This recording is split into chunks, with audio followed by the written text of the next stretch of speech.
evening, ladies and gentlemen, and welcome to the City of East Providence City Council meeting. Today is Tuesday, March 1st, March 1st, 2022. May we start off, Deputy Clerk, with a roll call, please? Yes, sir. Councilman Cahoon? Here. Councilman Morado? Here. Council Vice President Rodrick? Here. Councilwoman Souza? Here. Council President Brito? Yeah, thank you. Chair will recognize a motion for the City Council to meet in executive session, closed session pursuant to Rhode Island General Laws 42-65-5A2 to discuss the following items under litigation: KMG versus the City of East Providence and KMG versus the City of East Providence City Council. Would anyone like to make a motion at this point in time to go into executive session? So moved, Mr. Chairman, Mr. President. Do we have a second? Second. Deputy Clerk, may we have a roll call? Yes, sir. Councilman Cahoon? Aye. Councilman Morado? Aye. Council Vice President Rodrick? Aye. Councilwoman Souza? Aye. Council President Brito? Aye. A motion to go into executive session was passed by a vote 5-0. We will proceed immediately following.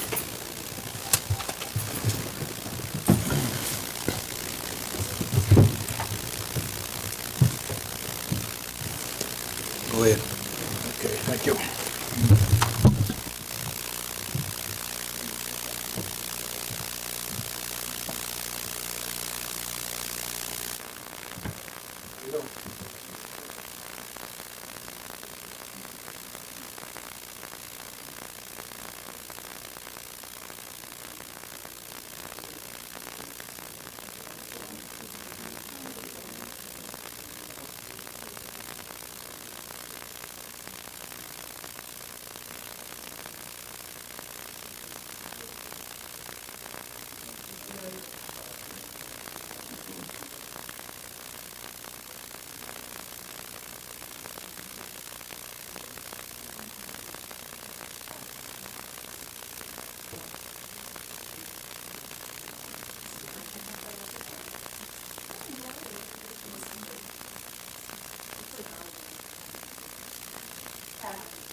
They're arrested, I don't know the name, first, right? But fine, right? Well, I guess. Well, you want the big piece, do I have here? No, that's. Yeah, that's the one. Yeah. It's been so long since I had to think about that. I know. I was surprised, I thought. Yeah, we'll see if the rest is going to be just as painless.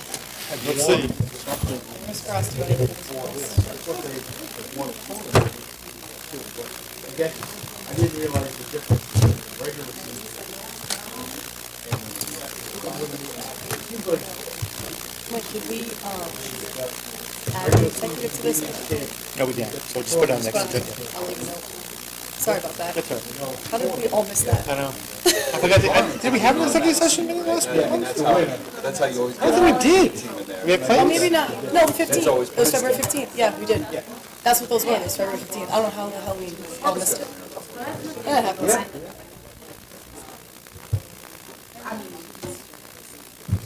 My fault. It's all right. I messed up. It happens. So, the sign-up sheet is on there.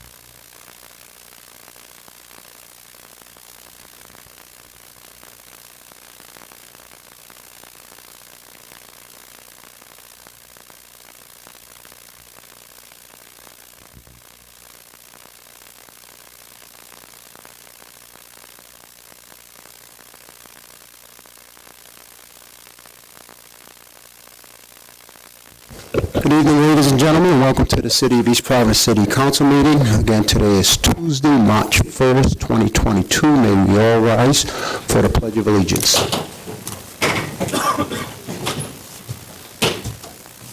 I pledge allegiance to the flag of the United States of America and to the republic for which it stands, one nation, under God, indivisible, with liberty and justice for all. May we just all stand for a little bit, and just in memory of those people who are in Ukraine.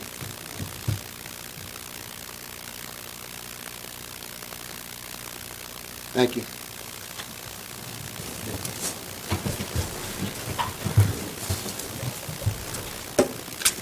Deputy Clerk, may we start off with a roll call, please? Yes, sir. Councilman Cahoon? Here. Councilman Morado? Here. Council Vice President Rodrick? Here. Councilwoman Souza? Here. Council President Brito? Here. Next item, please. Next item is going to be the consent calendar, the council journals for the approval of the minutes for the regular meeting minutes of February 15th, 2022, and the regular meeting minutes for July 20th of 2021. tax abatements in the amount of $3,442.39, and a previously approved permit license as a read-in for a one-day entertainment for Christina Vienna at 31 Pine Street. She had a live band on February 26th. Mr. President, before we do that, may I move to seal the minutes from executive session? Okay, we have a motion on the floor to seal the minutes from executive session. Would anyone like to second that motion? You did that in... Second. Okay. Roll call, please. Councilman Cahoon? Aye. Councilman Morado? Aye. Council Vice President Rodrick? Aye. Councilwoman Souza? Aye. Council President Brito? Aye. May proceed. All right, and there was the consent calendar that we just went through. Would anyone like to make a motion at this point in time to approve the consent calendar? Motion to approve. Second. Roll call vote, please. Councilman Cahoon? Aye. Councilman Morado? Aye. Council Vice President Rodrick? Aye. Councilwoman Souza? Aye. Council President Brito? Aye. Next item, please. Next item, licenses, non-public hearing. The first one is application for holiday sales. It's a new one. Krizia Enos of Natural Beauty. It's going to be at 497 Bullocks Point Avenue. So this is not a public hearing here, so can we group these together, Mr. Solicitor? If you like to. Okay. At the pleasure of the council, does anyone have any questions, concerns, issues?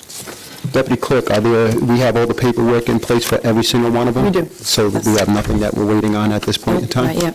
Okay, All with that good. being said, would anybody like to group these as a motion to approve? I don't have a problem with that, Council President. I just ask that the Deputy Clerk read into the record the other two licenses, just for public knowledge of what the license is for and the event days. Sure. Thank you. The second one is a block party. The applicant is Rob Armstrong. The location is going to be 187 North Brow Street. It's the Sacred Cow. It's going to be April 30th, May 29th, July 10th, August 7th, and they're all going to start at 11 a.m. The streets to be closed, it'll be the L-shaped western half of Cross Street to North Brow and the section of North Brow to Cross Street. The third one is a one-day entertainment. The applicant is Rob Armstrong. The location again is 187 North Brown Street at the Sacred Cow. Date and time is going to be April 30th, start time is 11 a.m. The type of entertainment is live music. Thank you so much, Deputy Clerk. With that, You're I make a welcome. motion to approve all Do I have a three second on- licenses. Do I have a second on that motion? Second. Okay. Deputy Clerk, may we have a roll call vote, please? Yes, sir. Councilman Cahoon? Aye. Councilman Morado? Aye. Council Vice President Rodrick? Aye. Councilwoman Souza? Aye. Council President Brito? Aye. Next item, please.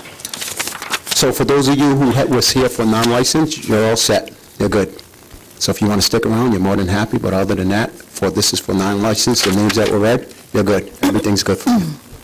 I don't know who you are, but Eric? Residents of the city. Just kidding. that will be the block party, the holiday sale for a new applicant, and the one-day application for Rob Armstrong. You're all good. Excuse me? Okay, no, I'm just saying for those people, so they don't have to stick around and wait for a discussion on it. Thank you. Next item, please. Next item is a BV liquor license. It's a new one. It is Mr. Souza at the Ponto Inn Takeout, and it's at 233 Warren Avenue. Okay, this is a public hearing. Is the applicant present at this time? Any questions from the council? Any concerns? Oh, if she chooses to approach the podium, but if there's any questions, okay. They have all their information on they file? do. Yes. Okay. Make a motion to approve. Well, the before you do, license. this is a public hearing. Anyone wishing to Thank speak for or against this public hearing, please approach the podium. I'll say it one more time, and then public hearing will be closed on this. Anyone wishing to speak for or against this liquor license, please approach the podium. If not, public hearing is now closed. We have a motion on the floor by Councilwoman Souza to approve. Would anyone like to second that motion? Second.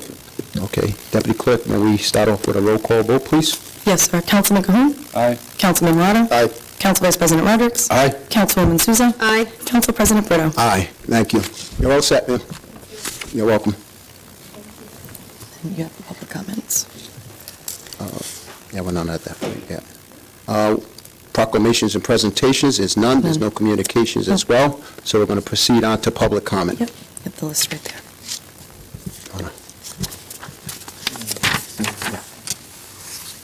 The First sign-up is Chief Francesconi. Well, Chief, is this for the flock cameras? So we do have on the docket as an ordinance. You want to wait until that point in time? That'd be great. Okay, very good. Okay. Next would be Lori Rigo for the hawker's permit. Ms. Rego, present? You can wait till the ordinance comes up. Okay. Same as it's an ordinance, it's on an ordinance. Right. Oh, We have an okay. ordinance. Okay. And the next one is, I apologize, I can't, Kurt, Ripke, I'm sure. yep, Ripke, and it's on the license plate readers. Okay, Mr. Ricky present at this time. Would you like to approach the podium, sir? Oh, okay. Oh, please, you can wait as well then. Okay. All right. From Wilbur's I'm Bypass. sorry, I didn't know who you are. Anyone else failed to sign this public comment sheet prior to getting in here who wants to come up and approach to speak about one document or another? Please let me know now. We can put you in now, but other than that, I'm going to close it and there'll be no discussion. No one? Everyone's all set? Okay. Public comment is now closed at this point in time. We will proceed, Deputy Clerk, to the next item. Next item would be new business, mayor communications. Items for discussion would be the 2021 departmental accomplishments and the 2022 goals by Mayor De Silva, and the January 2022 finance reports by Finance Director Malcolm. So we're bypassing right now, just so the public knows, there's no appointments, no city council members have anything to discuss. There's no public hearings at this point in time or continued business, and we're going to proceed on to new business to mayor communications. The mayor sends his sincerest apologies. He couldn't make it here tonight. He's currently testifying at the State House on legislation that's important to the city. Again, we apologize for not being So here with that today. being said, there'll be no reports being read this evening? Don't think that Malcolm has anything to read tonight, but no. So, Okay. Council President, if we could, this has been on the agenda for 3 consecutive meetings. Can we just, and it's been published and sent emails, can we just enter this information into the record, and then at a later time, if the mayor sees fit, he can discuss it? Yeah, we can enter it, but I think the mayor wants to come up and and talk about it. Yes, he does. Okay. Yeah.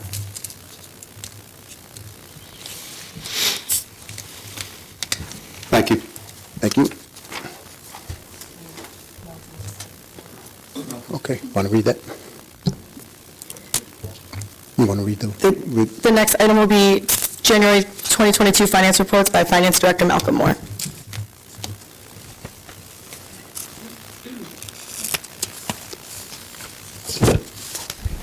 Good evening, Council. Read them, Mr. Moore? Before you have the January report. You have the summary, the detail, and the capital. Now, it's a work in progress. We're having to update our procedures with the new accounting system. The purchase order system doesn't work like the old one. And if you look on the summary page in the year-to-date encumbrance column, you'll see some minuses. And that should be the outstanding purchase orders. They should all be positives. Councilman Cahoon, if you recall, you always would question 650 refuse disposal, because it always looked like it was 100% spent. So at the beginning of the year, we put a purchase order in, because we know we were going to pay, say, MDG $3 million. So we put a PO in for $3 million in the beginning of the year, so it always looked like we were almost 100% spent. Now it's almost the opposite's happening, because instead of a $3 million PO, there's a minus. So it's just misleading. I just kind of wanted to bring it to your attention that we're working on it.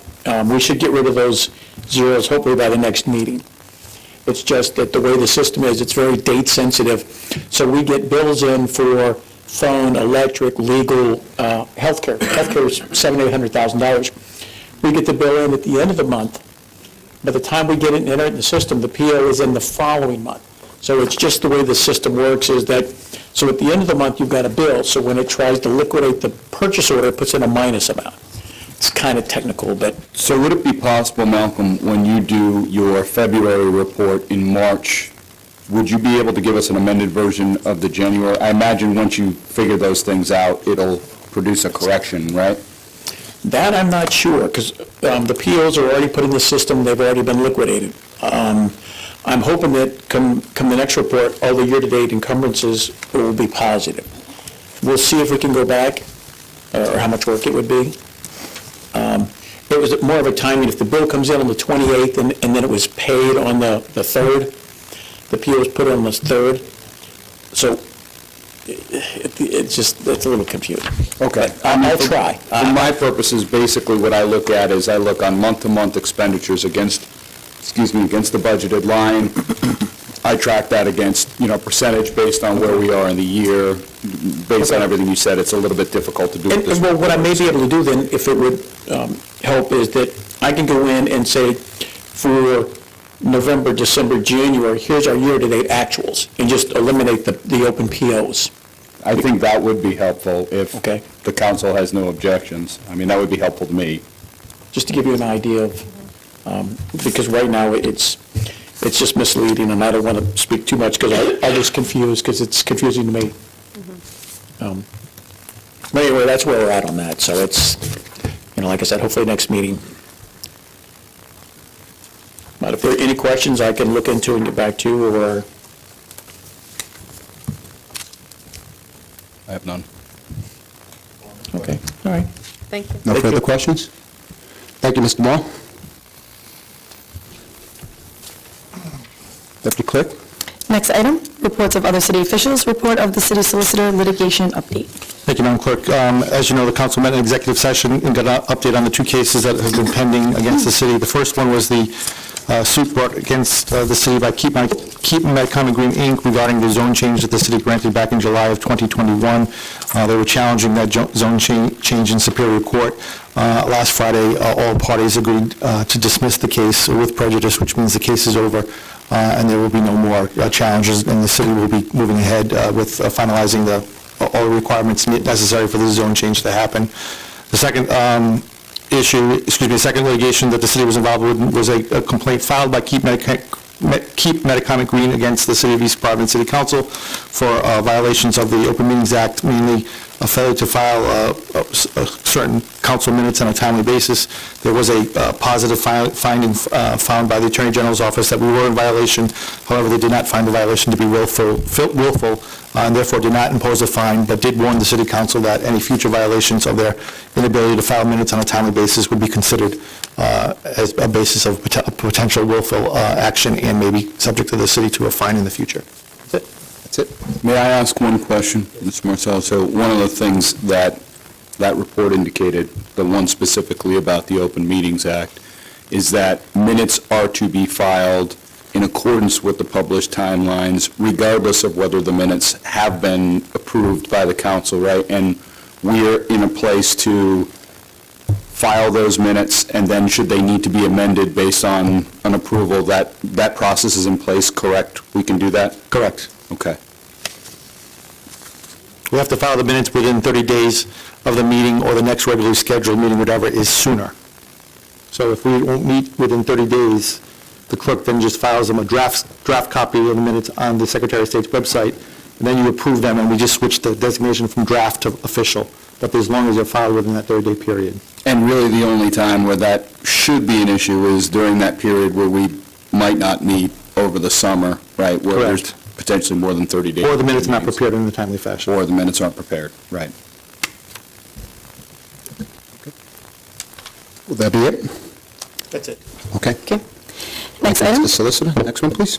resolutions. The first resolution, pardon me, is a resolution in support of the House Bill H7349, and the sponsor is Council President Brito.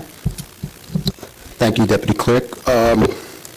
This resolution here, just for those who you don't understand, I'll just read a portion of this resolution and where I'm looking to go with this at this point in time. And I'll just read the second paragraph where it starts off with, whereas those veterans are determined to be 100% disabled by Veterans Administration, are entitled to a $10,000 exemption from local taxation for service connected to disability pursuant to Rhode Island general laws, and it goes into the general laws number. What this resolution I'm looking for us to do is, this is only for 100% disabled. I'm looking to adapt the resolution here within the city to move on to the State House and working with my Representative Kazarian, Representative Famori, who's on this as well, and Representative Henry's is sponsoring this bill. and I guess a couple others, representatives are looking to sponsor this.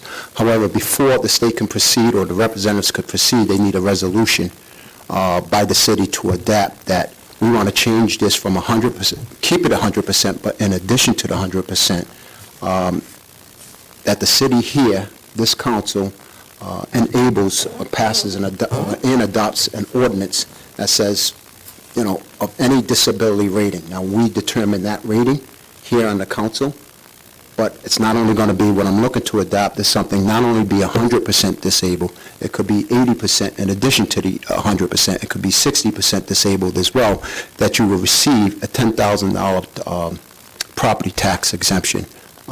So if we could proceed in the manner of, I'm going to open this up for discussion at this point in time, if anybody has any question, but essentially the Rhode Island law states that you need to be 100% disabled in order to receive $10,000 property tax exemption. What I'm looking to adopt here with the city council is say not only 100%, but we will adopt something to say that if you're 80%, you should be able to get that same $10,000 exemption. Or less, Or less. whatever you decide. As a body, whatever we decide what those numbers will be. So if it's 80% or less, 60, 50, 40, so forth and so on. But there is a law in place, I want to make it clear already, for those who are receiving, those who, by the Department of Administration, by the Health Department, Veterans Department Administration, that if you're 100% disabled, you automatically receive a $10,000 tax relief. I'm looking to adopt that to others as well, and include those who are 80%, those who are 60%, for an example, who are disabled, to get that same tax release as well. But for the record, the only item we're voting on tonight is the resolution to support the 100% tax. The only 100% thing that we're disability voting on exemption. exactly, Councilman, is the resolution to support that. Now, it will come back to us, provided that it's passed through the House. It will come back to us, and we will adopt an ordinance as to, somebody's 80% disabled, they'll be able to collect, or they'll be able to get that $10,000 tax release as well, exemption, I should say. May I ask a question, the solicitor? So being a veteran with no disability classification whatsoever, I am 0% disabled according to the VA. I don't believe that I have any kind of conflict in taking a vote on this. Would you concur? Yes. Okay. You would not benefit from the passage of this? I would not. And we can state that for the record as well. So there is a state statute already in place for veterans? It's for 100% disability, yes. So it's General Law 44-3-4. But we in the city do not have... No, we do. We do. Okay. So they have to apply for that 100%. And they get it if they do. I don't know how many we have, but we can get you that number if you're interested. This would allow the city to adopt an ordinance Women. that would allow the city to implement a tax break for those people who have less than 100% disability. And whatever that break would be up to you to decide. But this is enabling legislation, so if passed, the city then would be empowered to pass an ordinance. They don't have to pass an ordinance, but they would be empowered to do so. But right now, every city and town has to have, the only tax break that cities and towns are allowed to have is if you're 100% disabled, you get a tax break, as determined by the Veterans Administration. How do you determine what percentage a veteran's disability is? The rate, the Veterans Administration gives a rating. They give a rating? Yeah, you rely on their rating, not our own. So they get documentation from them. When you're getting out, you go through a whole process to assert that you have some kind of disability, and they'll tell you whether or not they agree, so. No, Councilman Brito, if this does get approved, we'll have another opportunity to discuss, correct, and debate before it becomes an ordinance. Oh, yeah, definitely. We'll set the rate, or the percentage, I would say. We as a council have the authority to set what percentage or that we want to, for the city. Okay. But this could be at any time, any veteran could apply for the disability and then the exemption, right? So it's not somebody who during active duty or discharge, that time that they get classified, if they, 20 years later have suffered, like Agent Orange, we have a lot of veterans in other wars that were exposed to chemicals and such, and then have become disabled through the veterans administration, they could then to apply. So it's not just the initial, it's any veteran at any time that gets classified as disabled. Correct.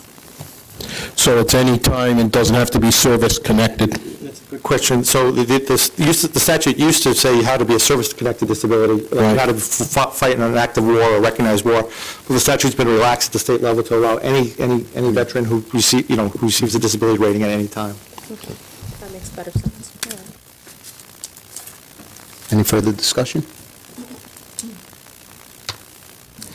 No, I look forward to getting information about it and see what that process is from Okay.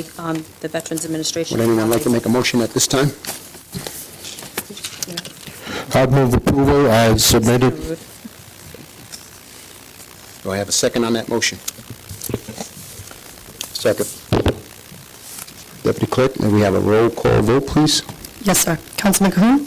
For the record, I'm going to go ahead and abstain, simply because, as Councilwoman Souza correctly points out, there is an avenue by which veterans can pursue post-separation disability. I have no such intent to do that, but I just don't want to get entangled in anything, so I will abstain Okay. And recuse. and recuse.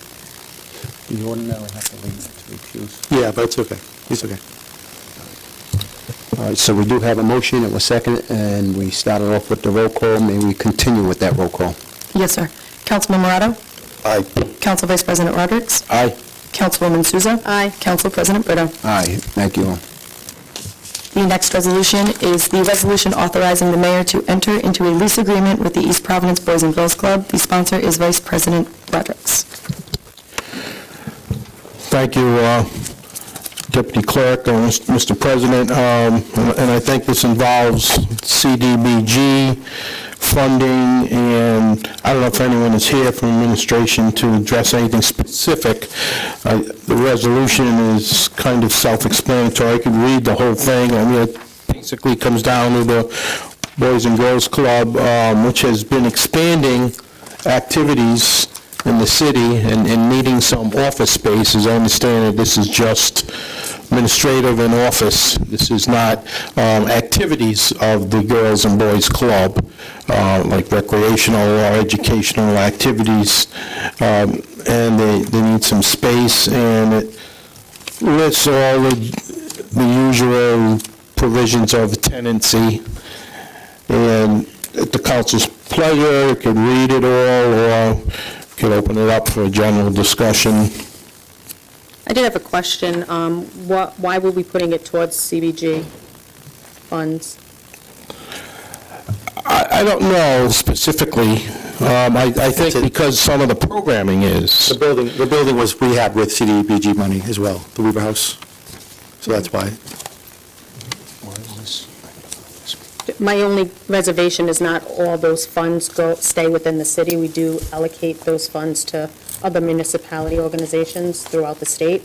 So, I mean, I would prefer, if possible, to keep that in our cities, maybe organizations that we have within the city, whether it be the recreations, sports within the city. I think it was a requirement of the lease that was entered into, because we paid for that building under CDBG funds, and I think we were leasing it back from CBG. Dave Bacharach's a better person to ask that question, but that's why the money's been you want to put designated your as vote in, that. please? I didn't know he was here, sorry. I didn't see him either. Why guess when he's here? Thank you, Council. Can you just turn the mic on, sir? Thank you. We invested in CDBG funds to renovate the Weaver House and did substantial renovations, as you may know, and we're obligated, therefore, to maintain the eligible use of the Weaver House due to the initial investment of CDBG funds. That maintaining the eligible use is benefiting low to moderate income East Providence residents. So by leasing the second floor to the Boys and Girls Club of East Providence, they will maintain and we will comply with the HUD requirement. We've had it vacant for some time, and HUD requires me to provide a asset report to them, and you have a little bit of leeway to not meet the requirement, but since last report was not in compliance, they made it clear that we needed to bring that building into compliance. So this was our method to do that. So how long are we tied to CBG with that property? Until we no longer have an entitlement relationship with HUD. So indefinitely until we stop receiving block grant funds from HUD. Thank you. Any other questions? So it's a matter of procedure, we're not impacting budgetary funds. No. It's guidelines and procedures, and CDBG has listed that. Yes, and we are renting it at a equivalent market rate for the amount of square footage and the type of space that they're able to access. Okay. So we're generating revenue, which again needs to be put back into the block grant use. Thanks. Thank you. Thank you. Any further questions from the council? Okay. With that being said, I would move approval as listed. okay, do we have a second on that approval? I'll second. Okay. Deputy Clerk, may we have a roll call vote, please? Yes, sir. Councilman Cahoon? Aye. Councilman Morado? Aye. Council Vice President Rodrick? Aye. Councilwoman Souza? Aye. Council President Brito? Aye, thank you. Next Next item item. is the introduction of ordinances. The first is an ordinance and amendment of Chapter 18 of the revised ordinances of the City of East Providence, Rhode Island, as amended, entitled Vehicles and Traffic. The summary is Section 18-307, no parking on Broadway on the west side from Freeborn Avenue to Warren Avenue, and the sponsor is Vice President Rodrick. Thank you, Mr. President. And in discussions with Director Dan Burns, Dan Borges, I'm sorry, Dan Burns, I know Dan Burns. This has been an issue in the neighborhood, and Dan, could you elaborate?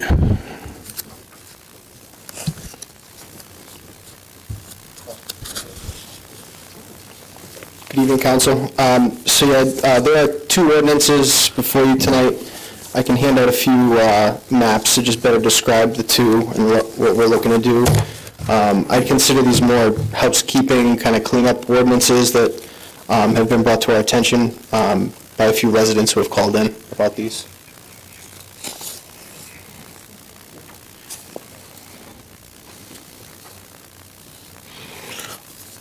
Thanks. So the first one is to add the following language for no parking Broadway west from Freeborn Ave to Warren Avenue. There's a bit of confusion specifically in front of the T-shirt business here on Broadway. So currently the whole street is designated no parking, but in front of the business itself, there is signage that calls out for 1 hour parking and also no stopping and standing, which are basically contradictory to one another. Additionally, I mean, it's a travel lane in front of this business, so what I'm hoping we can do is designate this whole area no parking anytime, as it really should be, to not cause traffic backups if vehicles do park in front of that business. Mr. Borges, just for the record, you're referring to Broadway at the intersection of, what is that, Warren Avenue? Warren Avenue, so it'd be no parking on the west side of Broadway from Warren Avenue, essentially to Freeborn. So cars park right over there? They don't, but the signage indicates it, and there's nothing in the ordinance that says there should be no parking there, so it's, again, just a kind of a cleanup. And isn't it also an issue with sometimes the fire department coming out in emergency calls or any calls, and if a car or vehicle were parked there, it's a jammed-up area anyway with entrance to the highway and the three-lane split there, and... Yeah, I mean, it is a travel lane, so ideally, we don't want anyone parking there and not being able to, we just want to be able to enforce it if there does happen to be a vehicle parked in that area.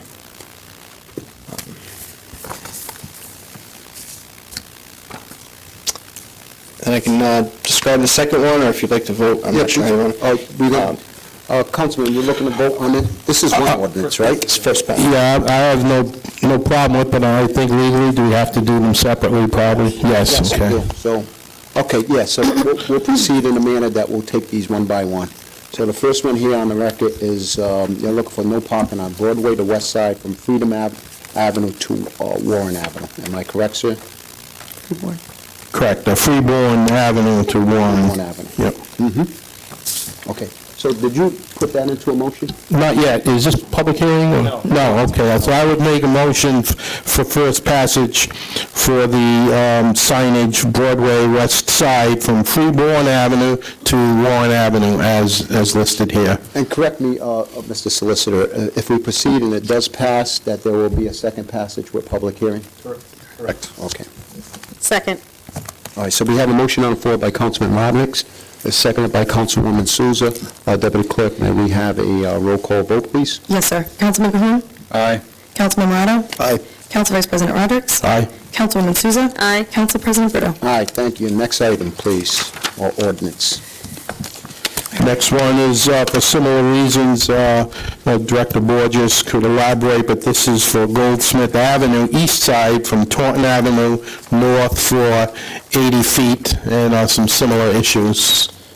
Yeah, so the second packet that you have in front of you just sort of demonstrates or shows where the existing no parking here to corner sign is, approximately 40 feet, or it is 40 feet from Taunton Avenue. I've received several complaints from a neighboring resident who has witnessed the backup on Taunton Avenue due to cars queuing up on the opposite travel lane trying to come off Taunton Ave. So I did go out there and did observe that was the case, especially when vehicles are parked in that area that is currently designated for parking. So this would just simply bring the no parking area a little further away from Taunton Avenue, so that when there are cars queued up in that intersection, cars can safely enter Goldsmith and make their way around the vehicles that may be queued up and allow for just clean traffic. What is the total footage from the corner to where the existing sign is now? I know where it's going is 80, Currently, it's 40 feet, so and so you want to increase it from 40 feet to 80 feet? correct. Okay. Correct. At the pleasure of the council. Any questions? Councilman Robert? I would also move approval as amended entitled Vehicles and Traffic. This would be the signage parking prohibited at all times, Goldsmith Avenue, east side from Taunton Avenue north for distance of 80 feet, From 40 feet, right? from 40 feet to 80 feet. All right, so, Councilman, is that a That's a motion. motion? Okay, would anyone like to second that motion? Second. Okay, we have a motion on the floor by Councilman Roderick, seconded by Councilwoman Souza. Deputy Clerk, may we have a roll call vote, please? Yes, sir. Councilman Cahoon? Aye. Councilman Morado? Aye. Council Vice President Rodrick? Aye. Councilwoman Souza? Aye. Council President Brito? Aye. Last and final ordinance? Oh, third one. No, for the sign. The third ordinance is an ordinance and amendment of Chapter 8 of the revised ordinances of the City of East Providence, Rhode Island, 1998, as amended, entitled Licenses and Business Regulations. The summary of this ordinance is amending the ordinance to exclude certain crafters, artisans, religious groups, and civic and youth groups from the requirement of getting a hawker's and peddler's license. The sponsor is Council Vice President Rodrick. And we do have a public comment. We have. Thank you, Deputy Clerk, Council President. I think this is something that all of us on the council are interested in and may or may not want to sponsor along here. But the issue has arisen, and I know Mrs. Rigo and others are here to speak on this. I had heard from some individuals, and there has been a lot of discussion about the problem of the crafts fairs and similar activities being treated as a traditional hawker's license. So upon hearing this, and I called the mayor's office and asked staff there, and then I talked with the mayor about, is this true? Why do we have to do this for a temporary type or something that isn't a professional business? It's a craft type fair. And in researching it, I was told, well, it's been on the books for decades, so I said, well, let's try to change it, and that's where we are tonight, and I would let others who have a closer interest in it speak about it, those folks who are here tonight.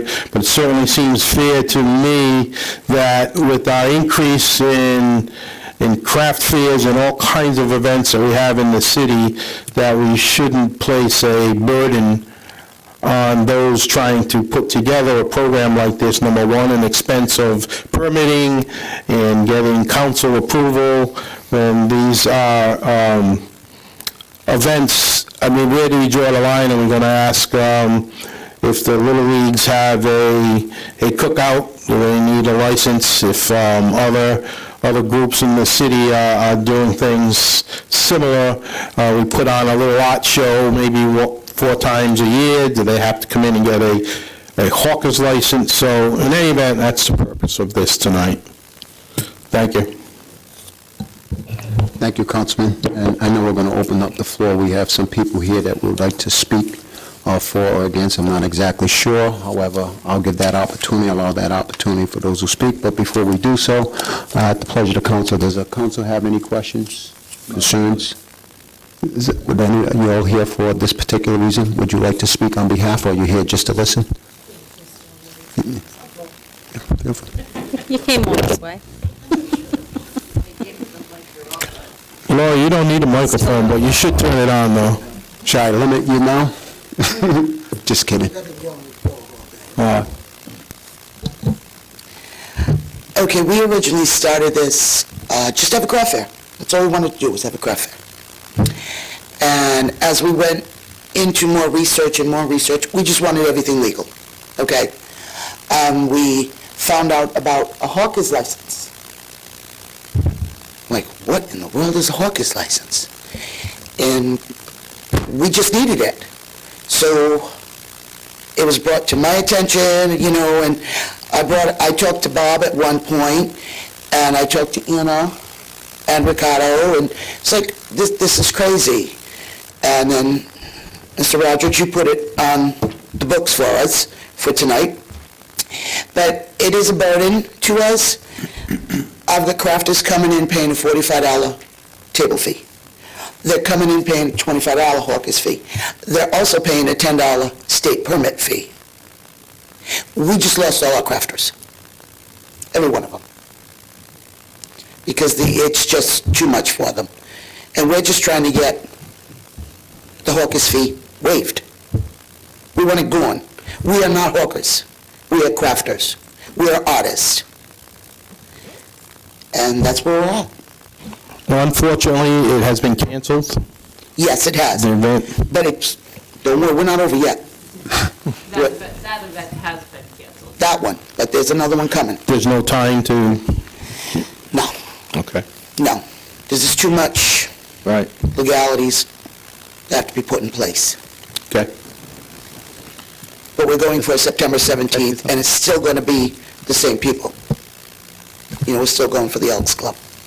And for the record, and anyone here or watching, could you describe the location that you're talking about in this particular case? You said the Elks Club? Yes, but we were going to Pierce Field. Pierce Field was the location. Right. We wanted the football field, Yep, because we could get like 80 to 100 crafters in there. sure. And it brings the community together and brings people into our community, and it's helping the small business person also. Mr. Solicitor? Yeah, so, I just want to explain a little bit, and I don't, first time I'm meeting you, but I understand that somebody went to the clerk's office and asked, what do we need to do, basically? Somebody, yeah. So the clerk's office correctly told you that you have to get a hawkers and peddlers license, because that's exactly what the ordinance requires. And there's no waiver of that requirement. The mayor can't waive it. It's a license that's required by the city. It's a license that dates back to state statute back to 1898. Right. And as it's written correctly right now, it does include, as it currently is, Maryland state law, does include persons selling works of art or crafts on their own making, or an art or craft show, what includes all that.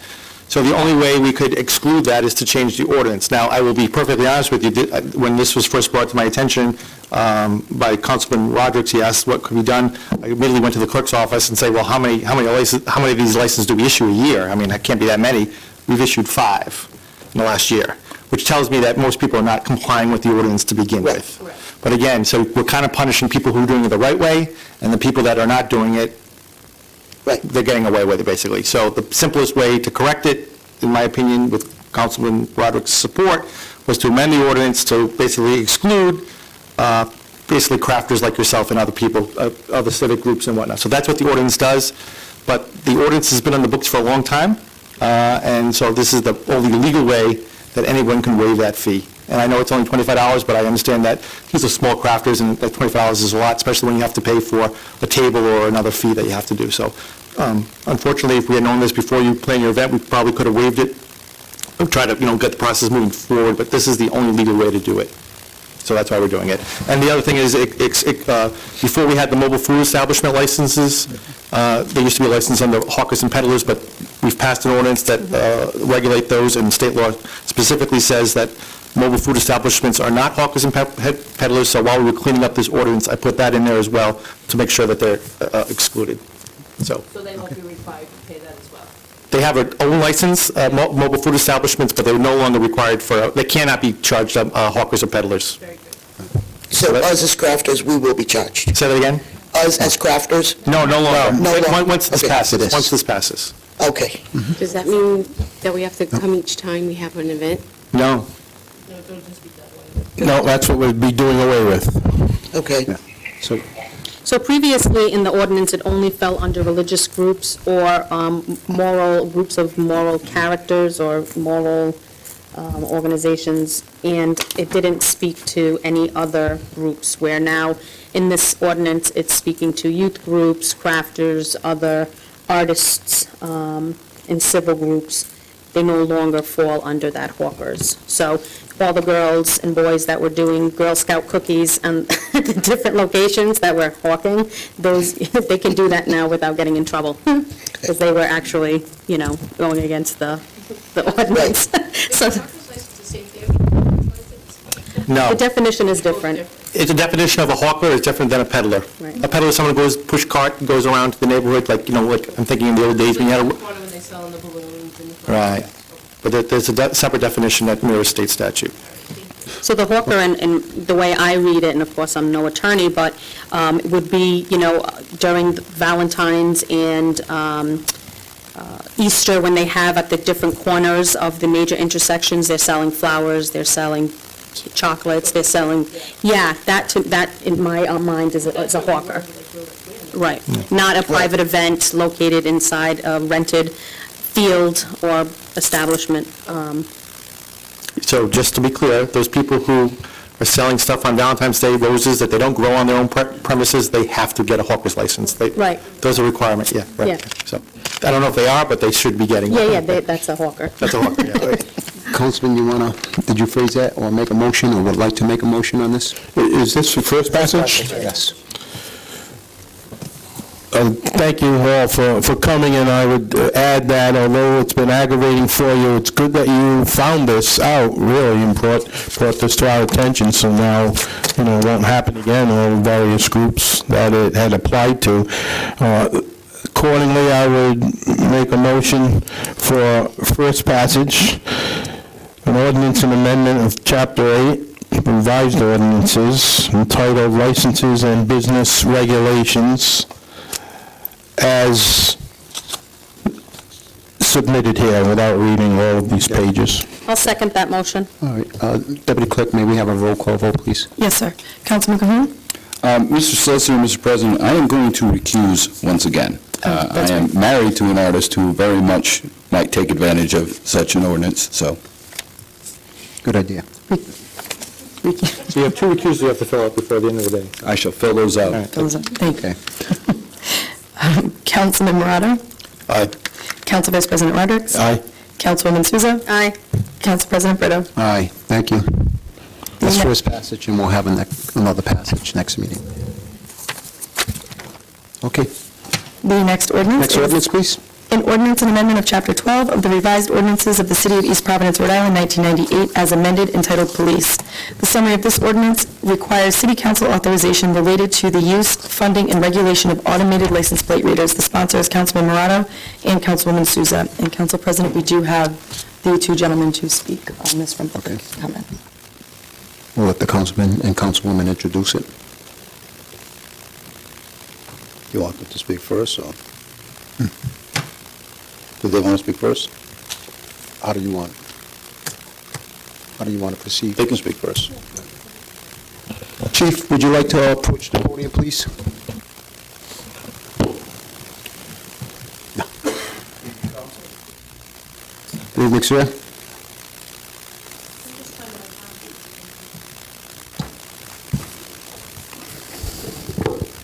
Good evening. I come before you to express my significant concern regarding this ordinance that's being proposed. The ordinance seeks to govern the acquisition, implementation, and use of automated license plate readers. The acquisition of technology such as automated license plate readers, also known as ALPRs, must be accompanied with a very clear understanding of not only what the technology is capable of, but also what it is not capable of.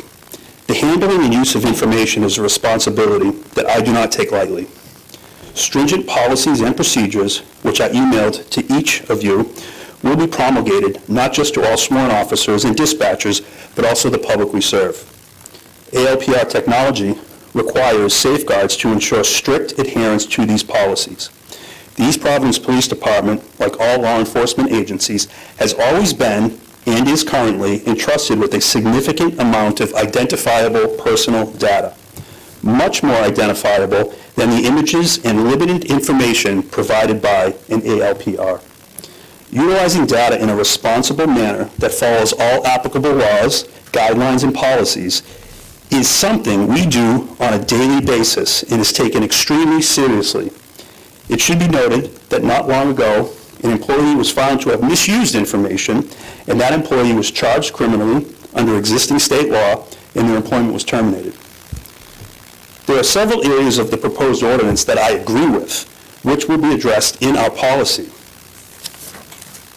For example, a police officer should not stop a vehicle based solely on an ALPR camera hit, and, absent true exigent circumstances, will confirm the information by other means. Images will be deleted after 30 days. Transparency is important. There will be a publicly available portal that anyone can access. The ALPRs we want to acquire shall not and do not identify biometric information about pedestrians or occupants of the vehicle.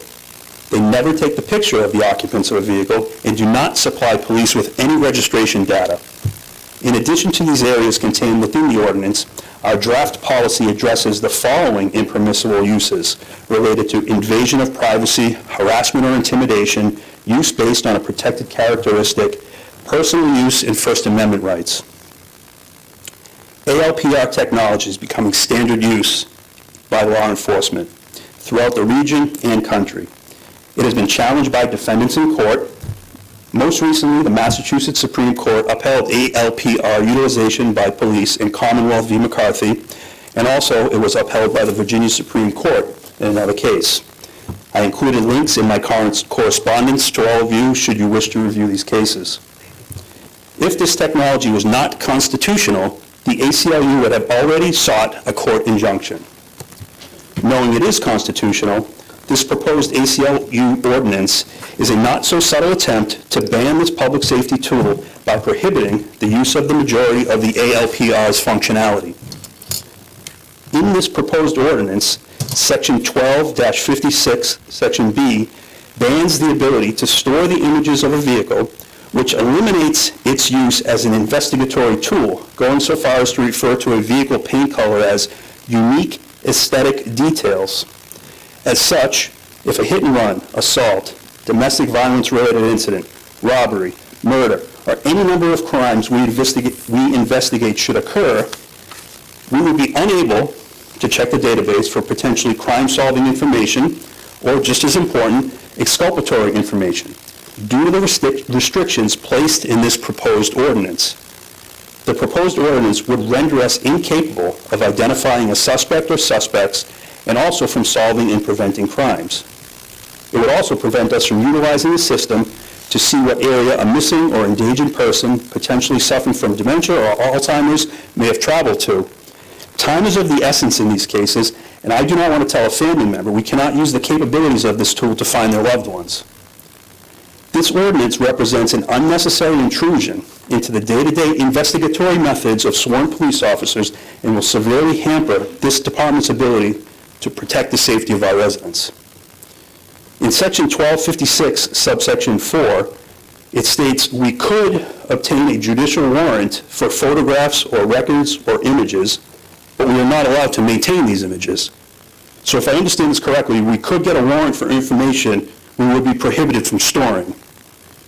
In Section 1255A3, the ACLU dictates that a city department is prohibited from applying for grant funding or even soliciting proposals for this technology without council approval, what I believe is a significant overstep.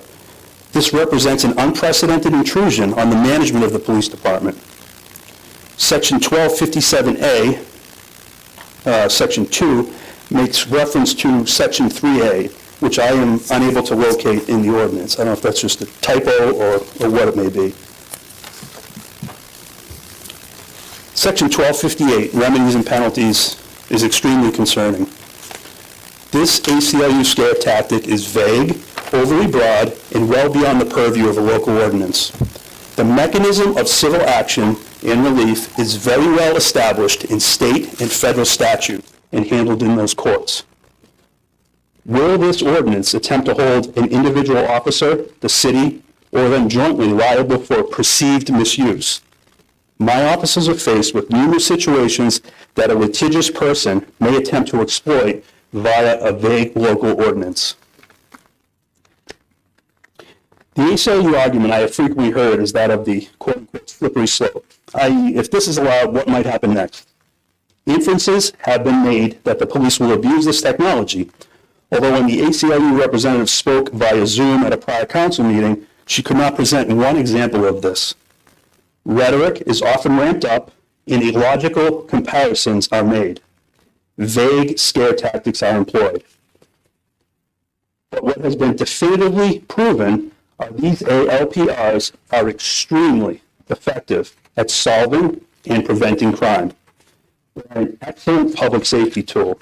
Statistics from area police departments show how valuable this tool is, and many, many headlines illustrate their effectiveness.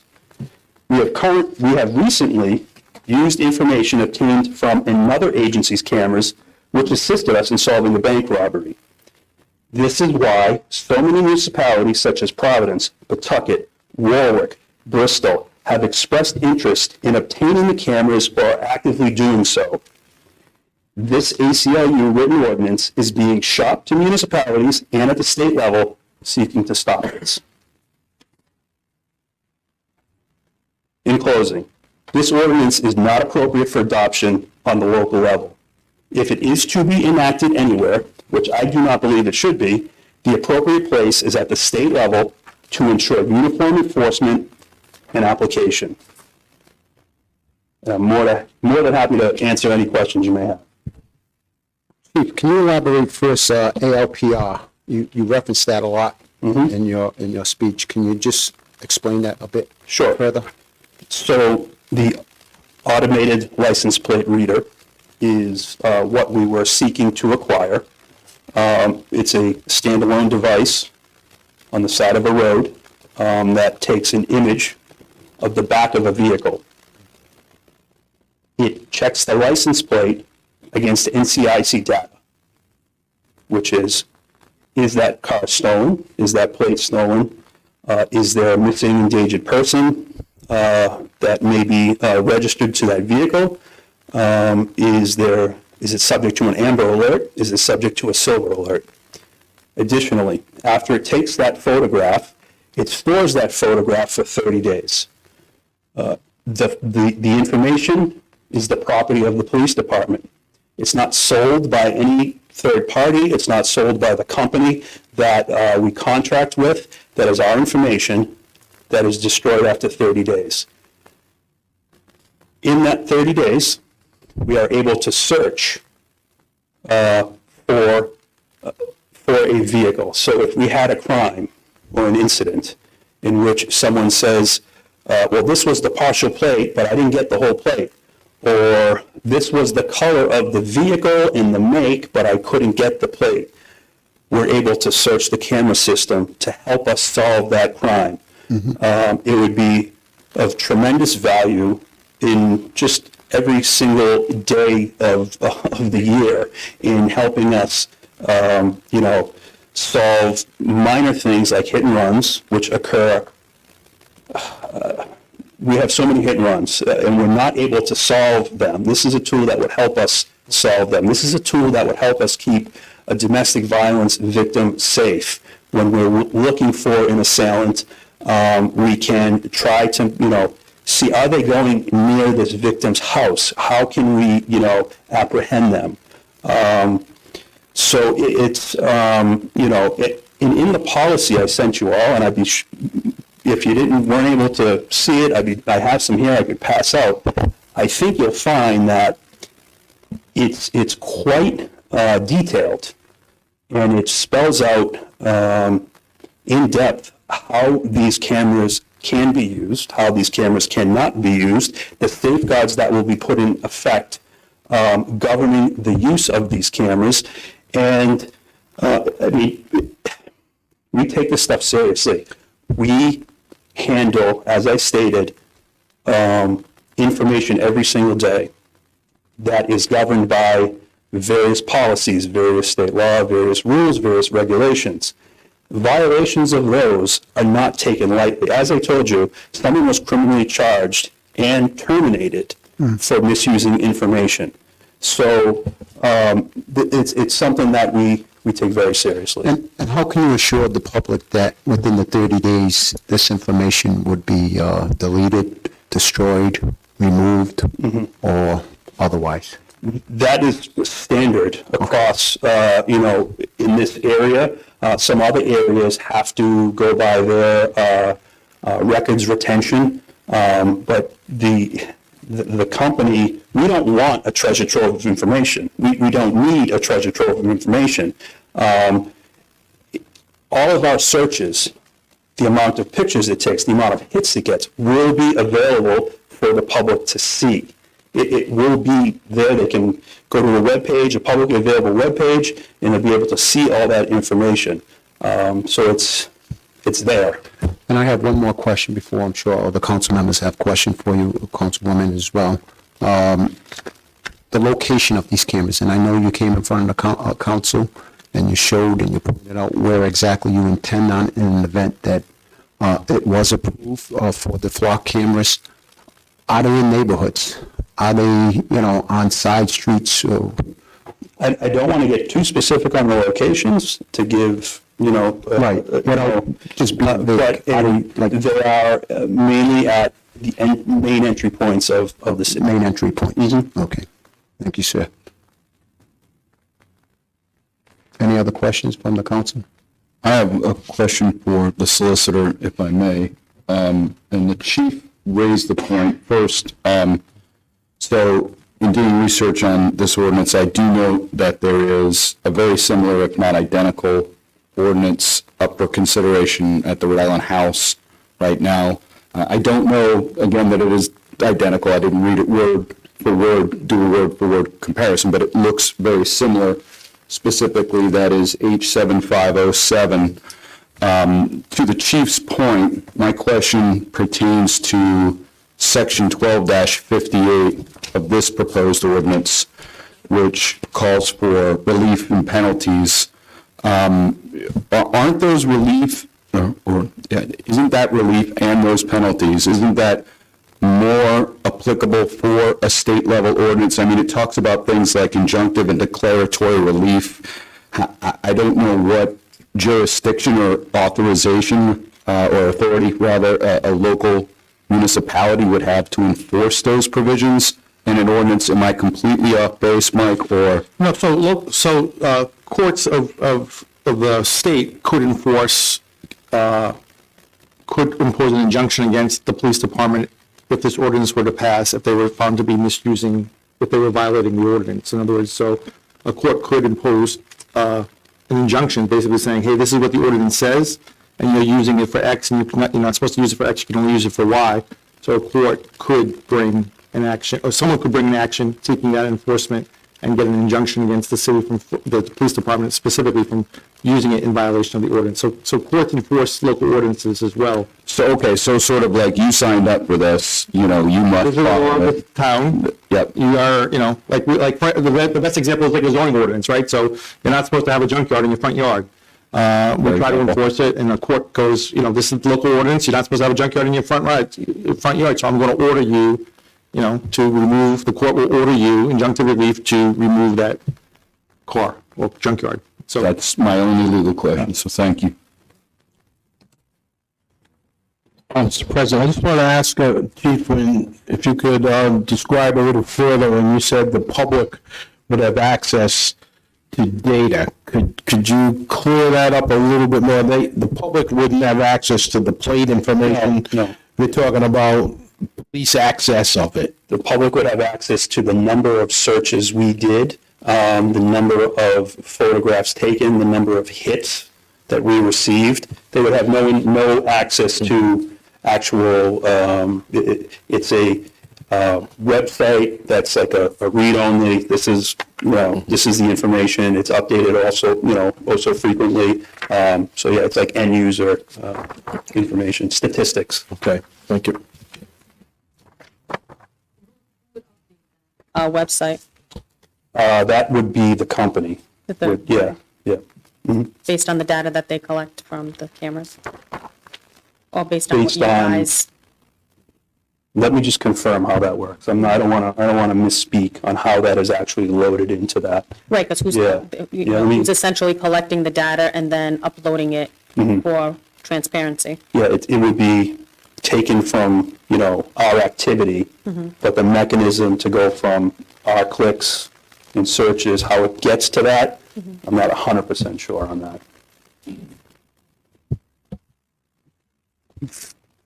Are there existing flock cameras now in the city? Not in the city, no. Okay. No. Just want clarification on it more than anything else. Any other questions from the chief? No other questions? Thank you, chief. Thank you. We have other individuals, Councilman, you want to? Allow them to come up and Through the talk. chair, and to invite, after this gentleman, Attorney Stern. Before we do that, can we just fix one element that I think we didn't catch? So under section 12-57, A2, it's references section 3A. That should read section 12-56A. Thank you for pointing that out, sir. Floor is yours. Can you just state your name for the record, please? Yes, sir. Kurt Rippey, IBPO Local 569 Union President. Okay. Good evening, everyone. I'd first like to thank the council for allowing me to speak tonight, and thank you to those who are in attendance and are listening to these brief remarks. My name is Kurt Rippey, and I am the president of the IBPO Local 569, which represents the brave and hardworking men and women of the East Providence Police Department. I'm here tonight to represent those men and women and express our displeasure for the ordinance that was written and prepared by the ACLU and being brought forward by Councilman Morato. I am also here to express our support for the flock camera system and why we think it would be a massive asset to our police department and to the safety of our citizens. The flock camera system is not a new technology, and it is technology that is used all over the country by law enforcement agencies and even private companies. Our goal as a law enforcement agency with this flock camera system is to stop crime, limit crime, deter crime, catch criminals, and save missing and endangered persons. We want to create the safest possible community we can and do so in the most adequate way possible. With no disrespect to our neighbors, the cities of Providence and Pawtucket are increasing in violent crime and homicides. This information has been well documented in the media over the last few years. We do not want those crimes coming to our city, and if those criminals do want to come to our city, we want to apprehend them as quickly and as safely as possible. Most all crimes involve a vehicle. Criminals need to get from one location to another, and most of the time a vehicle is used whether it is their own or stolen. When crimes are committed and officers locate witnesses, what do those witnesses provide? Oftentimes it is a partial license plate or the state on the license plate and a brief vehicle description or identifying characteristics of that vehicle. A lot of times this information is not enough in itself to make an arrest without utilizing something like the flock system. And a lot of times these cases unfortunately lead to a dead end. On occasion, witness information can create unnecessary civilian contacts and motor vehicle stops on vehicles that match the description but are completely unrelated. This can create negative contacts with police in the community for no other reason other than the officers were provided an eyewitness account and are trying to do their job and locate a suspect vehicle. For example, if the witness provided the information on a red Toyota, possibly a Camry, with an unknown Rhode Island registration, guess what happens? The officers in the area begin looking for any red Toyota, possibly a Camry, with a Rhode Island registration in that immediate surrounding area of the crime. Officers will then begin making contact with those vehicles to try and locate the suspect. This is what the witness provided, and how else can officers locate the suspect without making investigative stops and speaking to people in vehicles that match that description? This system dramatically reduces our room for error and reforms what can be described as a flawed way of policing, which the community has been asking for. With the flock camera system, we can correctly identify the right vehicle and limit those unnecessary stops and contacts. Officers would also be able to generate hot lists using motor vehicle descriptions to narrow down the list of vehicles passing through the cameras in order to properly identify the correct suspect vehicle and ignore the rest of the vehicles that are not needed. The big brother mentality or the police state mentality is overblown. The data is only saved for 30 days. The cameras will be positioned only to pick up the rear of the vehicle and not to zoom in on or identify the operator of occupants in the vehicle. They're not going to take a photograph through the windshield. It is meant to ID the vehicle, not the person. We are only concerned about the vehicles that are used in a crime or stolen or may be involved in missing or endangered persons. We recently had a bank robbery in Rumford, where we later learned the suspect vehicle fled into Pawtucket and then to Providence. The use of flock cameras in multiple agencies would allow us to share information with neighboring agencies to quickly solve these crimes. This bank robbery is one of many that have been occurring in the Providence and Pawtucket area. It was believed all of the robberies were done by the same suspect or suspects. One of the suspect vehicles in question with this string of robberies was stopped by one of our officers on Route 195. We learned quickly that the vehicle had passed a flock camera in the town of Tiverton 15 minutes prior to the bank robbery. This allowed us to determine that that suspect vehicle was not used in this bank robbery, and that we could eliminate those suspects and investigate another lead. If we had our own cameras, we could have narrowed down the suspect vehicle even quicker. These cameras have assisted surrounding agencies such as Cranston, Pawtucket, and Woonsocket with locating evidence and solving homicides. Since August of 2021, the city of Cranston has recovered 29 stolen cars, located 6 missing persons, made 10 warrant arrests, made 28 stolen motor vehicle arrests, and 7 stolen property arrests. The amount of work hours and time saved because of these cameras, in addition to its success rate, speaks for itself with these numbers. We are grossly understaffed as a police department, and we will continue to be grossly understaffed for some time. Most of our patrol officers are working 12 to 16 hours a day in and day out. These cameras do not require breaks. They are not typing reports. They do not require lunch. They do not get tired. They are not tied up working other cases or going to other calls for service. They are working 24/7 and can help our officers solve crimes and make a safer community for our friends and family.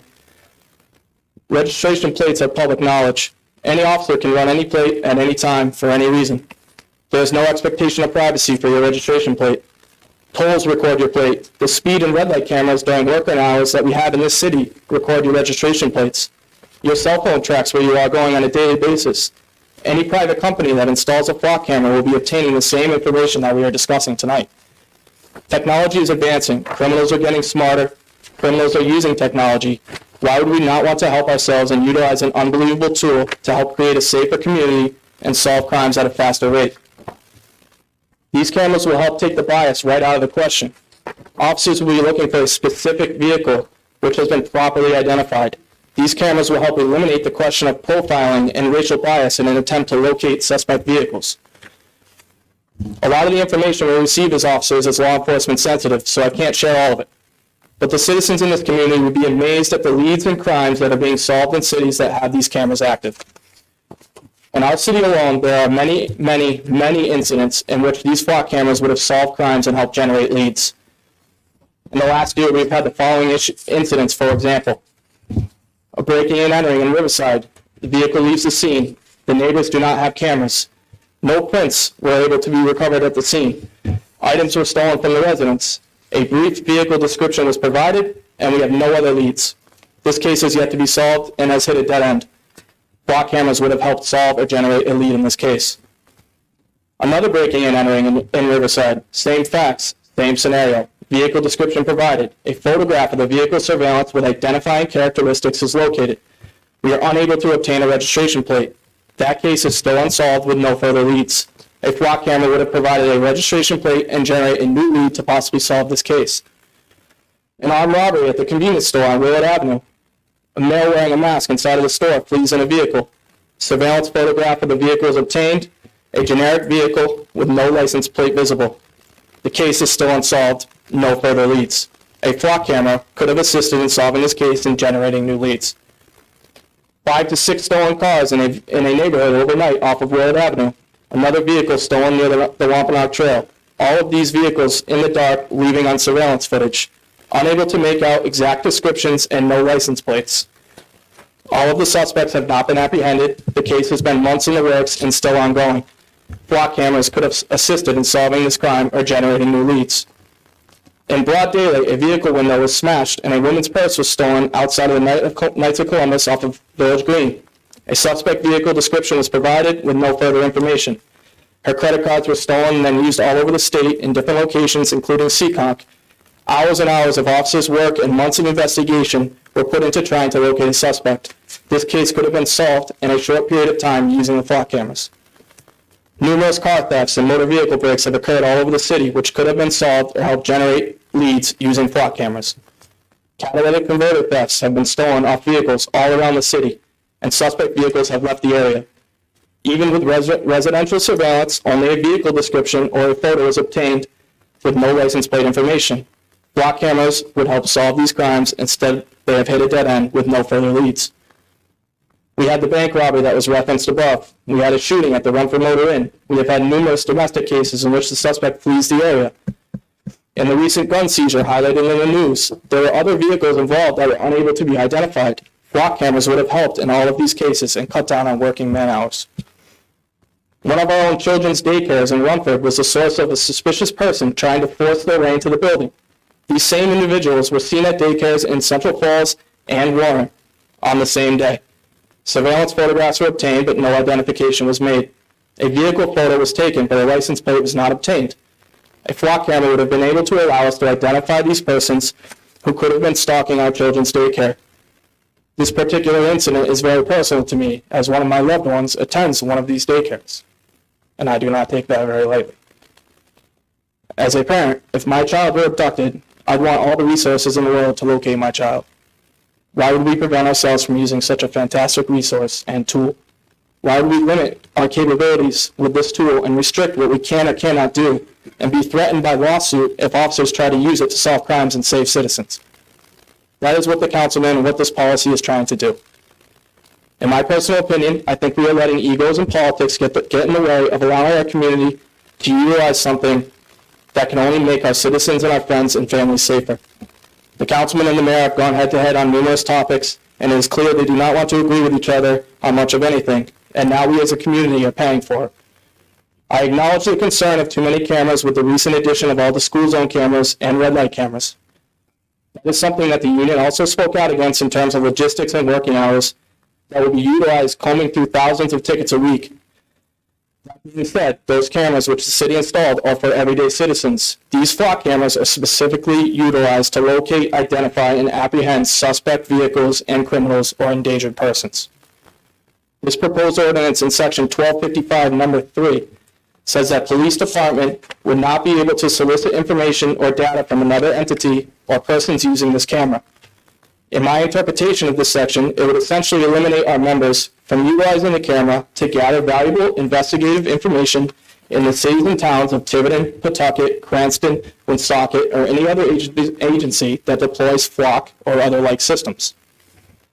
The ordinance in section 1256A also limits the use of camera to wanted persons, endangered persons, stolen vehicles, or vehicles that register a match with the National Crime Information Center. This section eliminates the ability to use the camera for homicide suspects or leads, property crimes, which include your catalytic converter thefts, business vandalisms, personal property vandalisms, and so on. It would also not allow us to use them for credit card fraud, check fraud, bank fraud, or certain domestic violence cases. We have not even touched on the thousands of motor vehicle accidents in this city each year. If you were involved in a hit and run, wouldn't you want us to be able to utilize these cameras to find the person who may have struck you or injured your family member? The individuals in the traffic unit who investigate these hit and runs are tied up for hours a day processing the school zone and red light tickets. The faster they can help solve your hit and run case, the faster they can attend to their other job responsibilities. Also, not every vehicle is going to be entered into the National Crime Information Center. How can we enter a vehicle if we only have a description and do not have the vehicle's registration plate? That is essentially what these cameras are for. They are there to help identify the exact information and solve crimes. Just like I referenced in one of the breaking and enterings earlier, we have a vehicle photo which clear identifying characteristics, a model and color. For this ordinance in section 1256B, number 2, to say that we cannot use, photograph, or record unique aesthetic details to help locate a vehicle does not make any sense. This would only help narrow down the list of vehicles it could be, and again, limit unnecessary contacts with the community because we will be able to identify the right vehicle.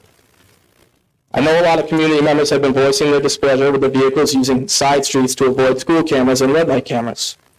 In this ordinance under section 1257A3 and 1257B, they want the department to post all the previous locations of the cameras and the dates they were there and the current locations of the cameras.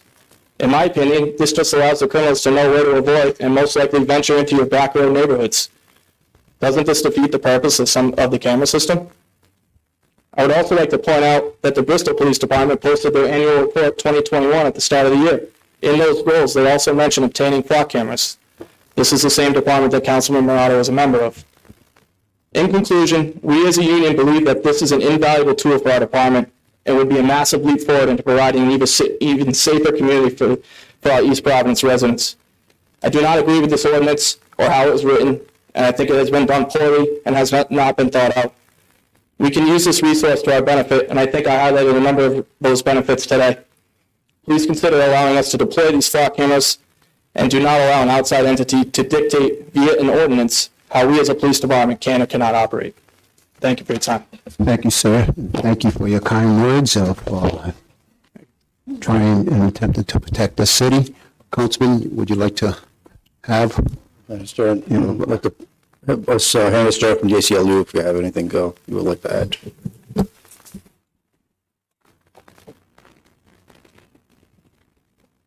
Thank you very much. Thank you very much, council members, for your time this evening.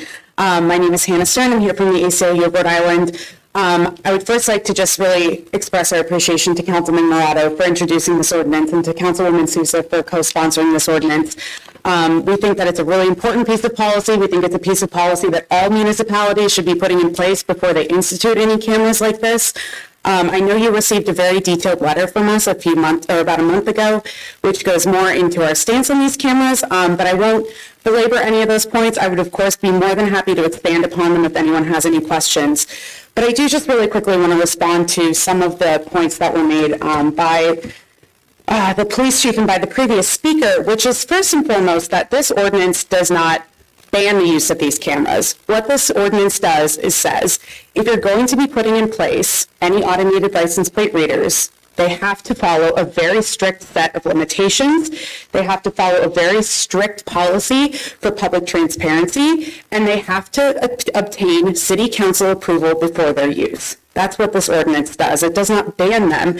It just says if you're going to be using them, it has to be within this very strict bounds in order to protect public privacy, in order to ensure that these cameras are not being abused, in order to ensure that they're not being put indiscriminately throughout the city and providing 24/7 surveillance to residents who really shouldn't be having that happen in their communities. The other thing that I would like to just say is that it's really not uncommon for us to have these types of restrictions on technology of this scale. You can go to state statutes and find restrictions on the speed cameras, on where they can be placed, on when they can be used, on how they can be used. Any speed camera that's instituted in the state of Rhode Island has to go through an approval process. Any red light camera that is instituted in the state of Rhode Island has to go through an approval process. These all have to go through state agencies.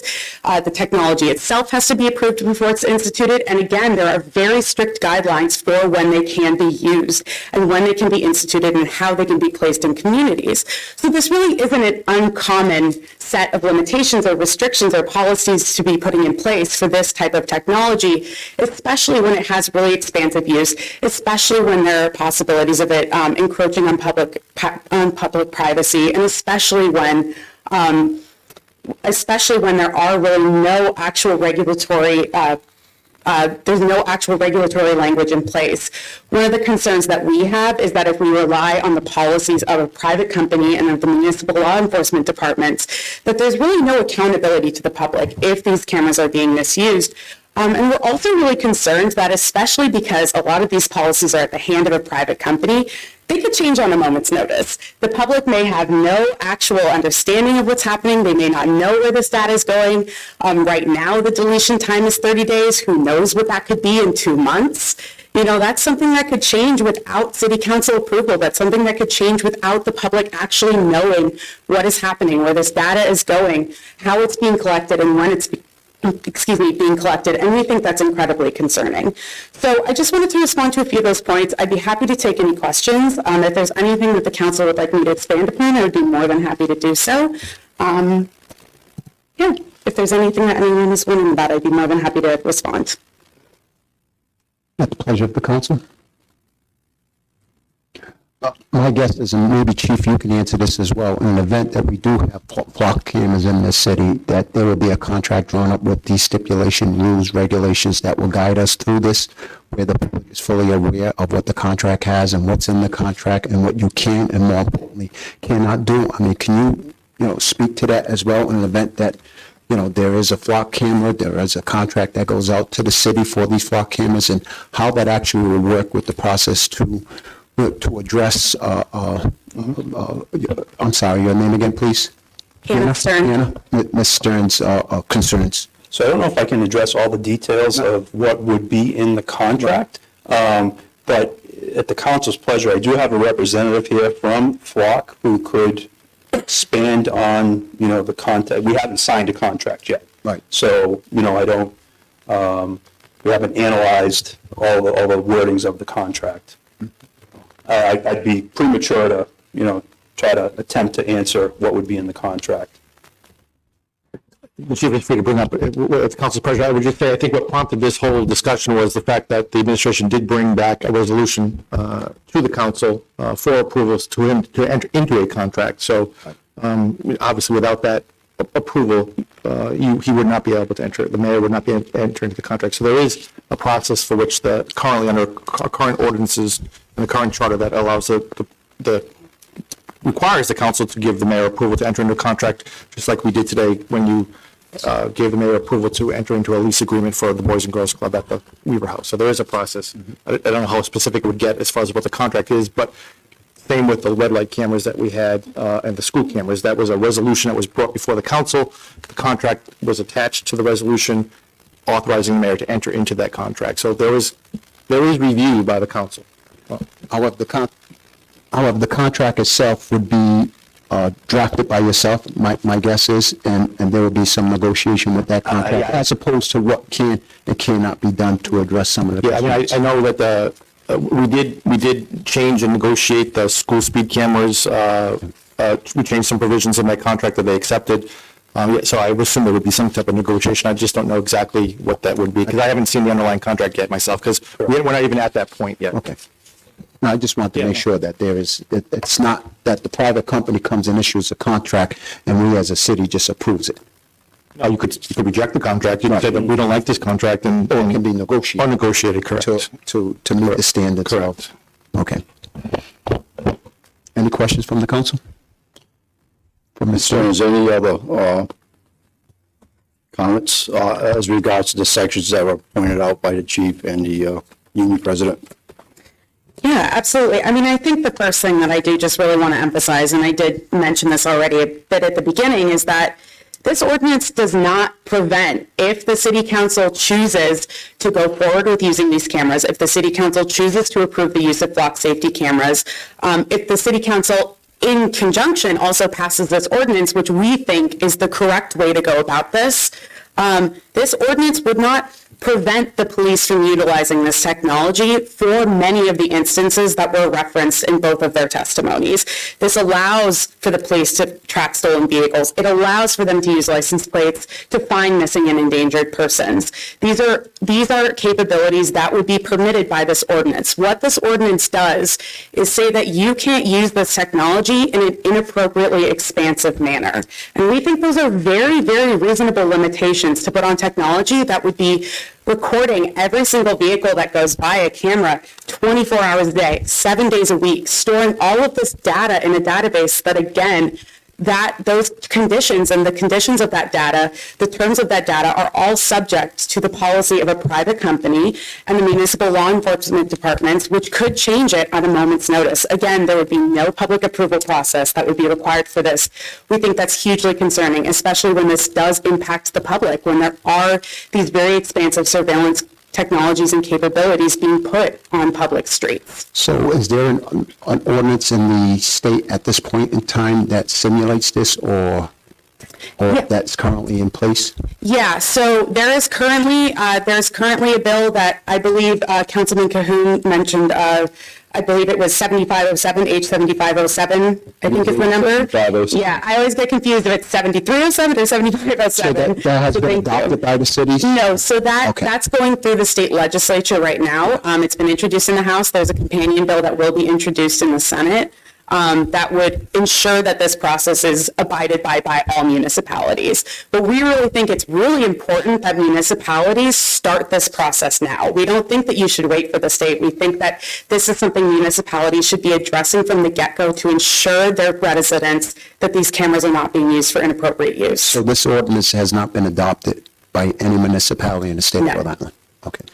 No, and I actually really commend this council because, to our knowledge, you're the only council so far in the state of Rhode Island which has even held a public hearing on this technology, which in itself is very, very concerning. That was one of our that was one of the very salient issues, especially at the beginning of the implementation of these technologies across the state, where we were finding that municipalities and police departments were instituting these technologies without the city councils even knowing in some cases, or without going to the public at all. So we do really commend this council for bringing this issue before the public at a public hearing and introducing this ordinance. And we really do urge that you consider favorably the language in this ordinance. I brought this up the last time you spoke, wasn't the last meeting, but the meeting prior to that, and the gentleman this evening who spoke brought it up this evening as well with respect to tow cameras. Or, the toll booths itself no longer exists, as we all know. They're all electronic. We have them here in the state of Rhode Island, 95, wherever you go throughout the state as well. What difference does a toll camera have to these actual flock cameras? Now, these toll cameras are flashing thousands of vehicles each day, hundreds of thousands, I would say, more importantly, because you're on a highway and you got people all over the state. What difference does the flock camera have from these tow cameras? That's a great question, and I think first and foremost, the thing that I would emphasize is that the ACLU as an organization has expressed our concerns in opposition to the different types of traffic cameras that have been instituted across the states. We've expressed our opposition to the toll cameras, to the red light cameras, to the speed cameras. We've really had a very solid base of privacy concerns for all of these, from which we've expressed concerns in opposition to really any types of cameras that have been instituted across the state. So I think that's first and foremost, I think is really important to bring up.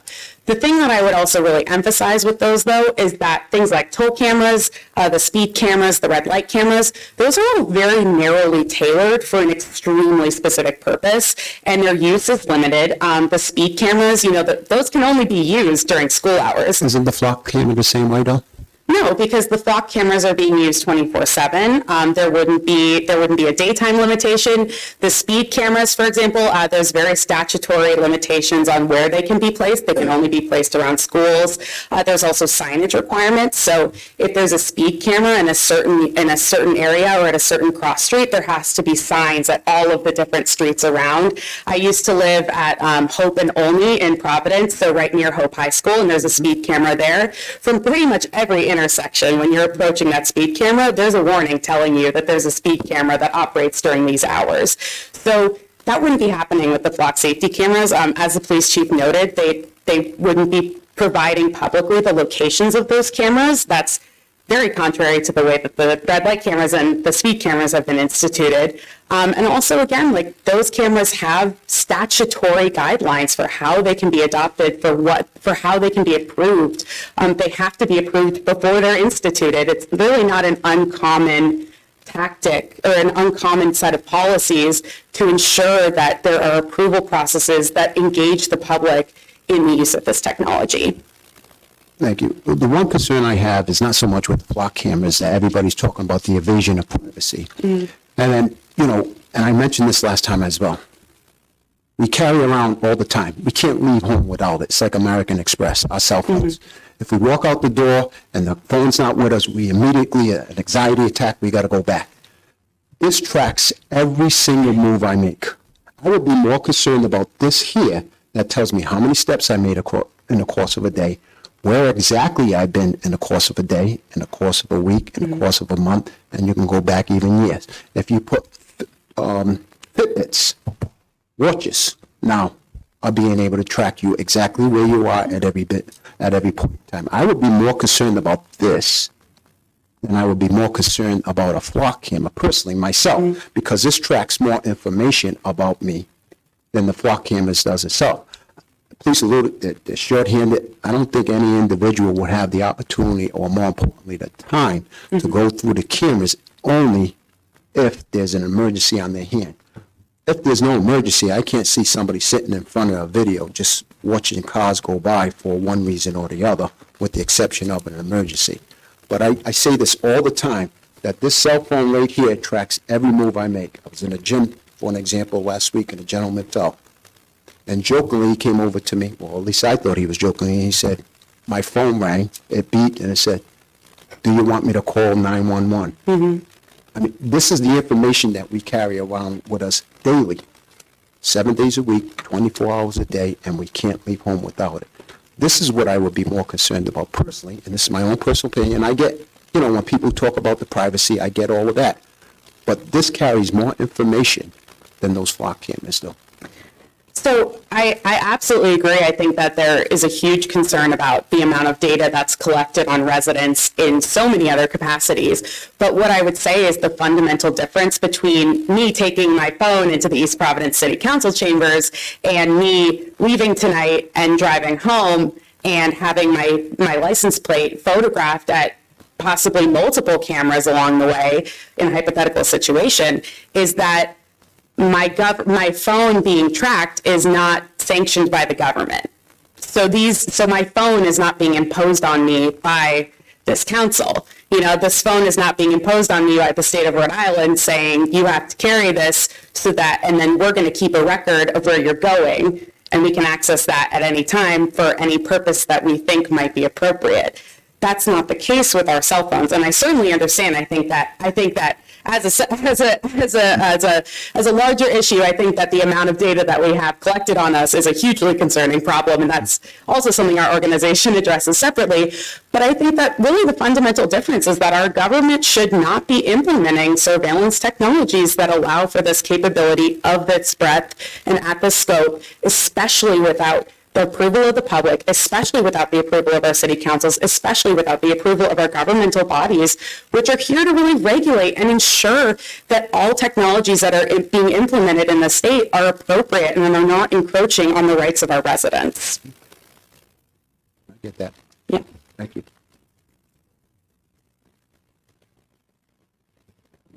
Well, there's no other, Can we make the amendment? Change that since it's in the proper form, please. Sure.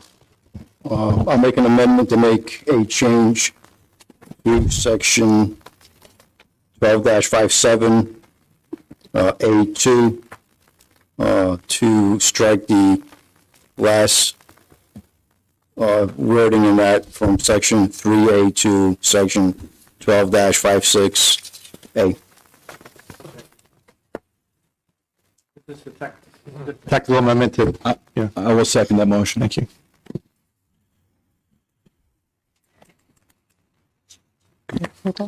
roll call, please.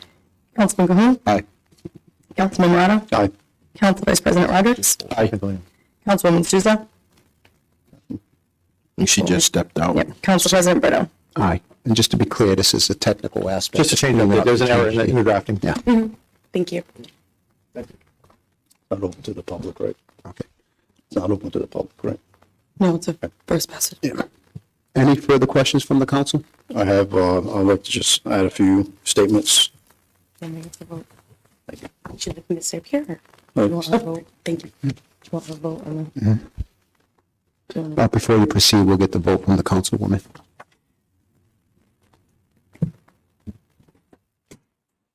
We took a vote to amend that slight error in section 12-57A,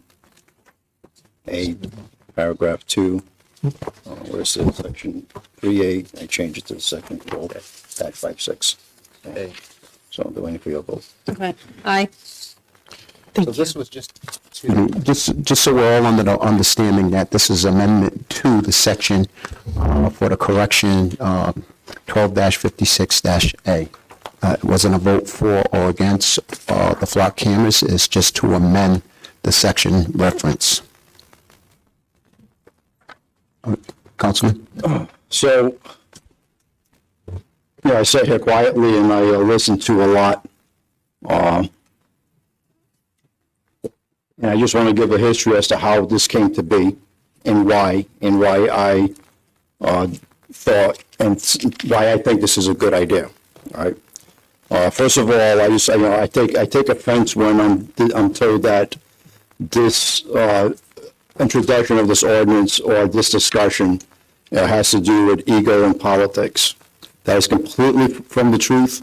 But you know what? This is what I signed up for. I'll take it. If that's what you believe, Mr. Union President, so be it. Right? The 2021 annual report that is posted on the Bristol Police and Town of Bristol's website, I'm the one that put that report together. As an accreditation manager since 2007, one who has written policies for a living and managed the different aspects of accreditation, full accred to state accred. Yes, I'm the one that put that report together, but I wear that hat at the Bristol Police Department doing that job. And, what I'm told to do, that's what I do at the Bristol Police Department. On the other hand, here in this seat, I wear a different hat.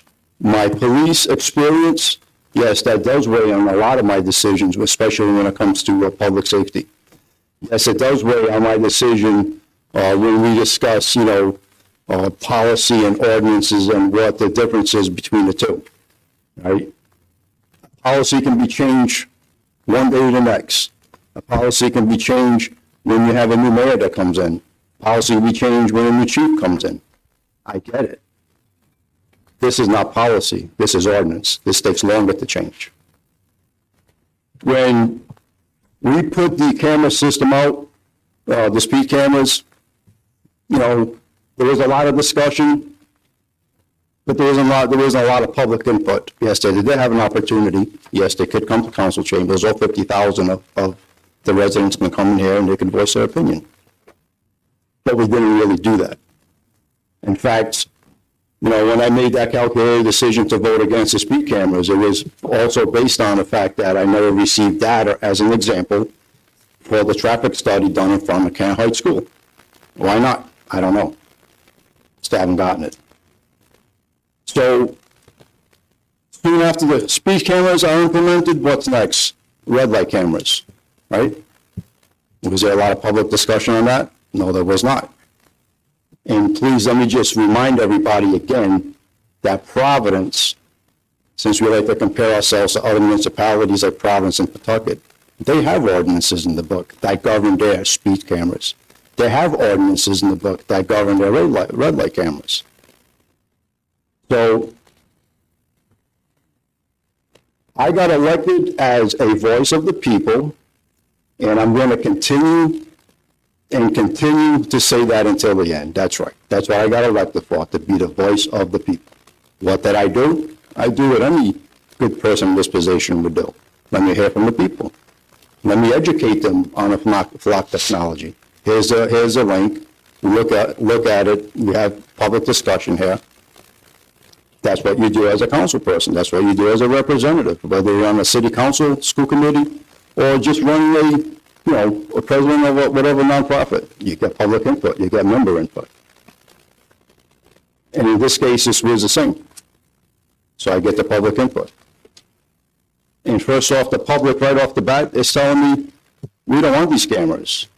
Whether it be the poll I did or the community meeting or the countless emails, messages, and phone calls. We don't want these cameras. Now, is it because, they're plate readers and they don't want their plates read? I want to be honest right now. Tonight, I want to be honest. I think it's camera fatigue. Honestly, I think the public is suffering from camera fatigue. When I had that community meeting, it was 50-50. The people came there to talk about the flock technology. The other 50, although they knew about the technology and not in favor of it, they really were, highly more agitated with the speed cameras. So as a councilman, I'm just going to get half of the, responses, or just go on my gut as a cop. No, I'm going to go on what I got elected for. This ordinance does not restrict the police department from obtaining the flock technology. It puts guidelines to protect the citizens I represent, and including me, because I am a citizen of the city. So, for example, the flock technology right now, as it is, doesn't do facial recognition, correct? It doesn't pick up pedestrian, photograph pedestrian, or records conversations if they're nearby a camera. It doesn't, but it could tomorrow. They have the ability to, if you live in a gated community, you can register with flock technology. All the neighbors in that gated community can register with flock technology. Someone comes and visits, it'll do an alert. That's dangerous, I think. But that's technology that could be available. So there's nothing wrong, first of all, to have guidelines set in stone, not policy, in stone, as to how this technology should be implemented. And, and in the process, we use a public mind. Okay? We're showing them that we're transparent. We're bound to it. No, we're not going to get that technology if it comes out tomorrow. No, we're not going to switch to, 60-day deletion versus 30 days because the company felt that it was more profitable at that point just to hold it on. I don't know what other circumstances may be. Now, if there's something in this ordinance that is so, I can't live with, let's talk about it. Chief, first of all, I checked my emails again. I don't know what email you sent that policy to, but I didn't receive it. First of all, that's one. And I also asked that you be part of this process at the council meeting, that, you be involved in discussion and stuff. I never heard anything from you or any objections other than footnotes from the solicitor, which were addressed, and that's where you see the strike sections and sentences. So in fairness, you're opposing to it, I get it, but where was the input since that last time? At least not that I saw. Well, I didn't know it was being drafted. I asked to be involved in it also. And, I think that the solicitor asked you to reach out to me at some point. I wasn't aware. No, all due respect, no, that's not how it happened, and it is recorded, so if I am mistaken, so what happened at that meeting was that it was to be drafted to be placed in this meeting, and then the solicitor asked if it would be okay to include you in the process, and I basically said absolutely. And I thought that there was a communication with, since that meeting to this meeting, as to the input into this draft right here. No, I had no, I didn't know it was being drafted. I didn't know you were introducing it. As of a few days ago, it was up in the air. We weren't sure if you were introducing anything. That's what I was informed of. I found out when it was on the docket Friday that it was being introduced, and I'm here to provide my input. To say that this ordinance doesn't, we can still get the cameras, but we can use maybe 20% of its functionality. We can't store a picture so that when a crime happens, we can't access the system and use it properly. It's disingenuous. It's 100% disingenuous to say that we can get the cams, but you really can't use 80% of its functionality. If a car goes by and it's stolen, or there's a missing person, great. But other than that, we can't use it. So what's to stop tomorrow? So we have this already a month, and what's to stop the police department from saying, you know what, now we want to do unregistered vehicles? They got It doesn't have that functionality. It doesn't give us that functionality. We could talk about a slippery slope all day, but at the end of the day, I want to have that. We're honorable police officers. You're the city chief now. Other chiefs are going to come in at some point with different mindsets. This will always remain. So you're saying that someone will come in and misuse technology, so we can't have that technology now?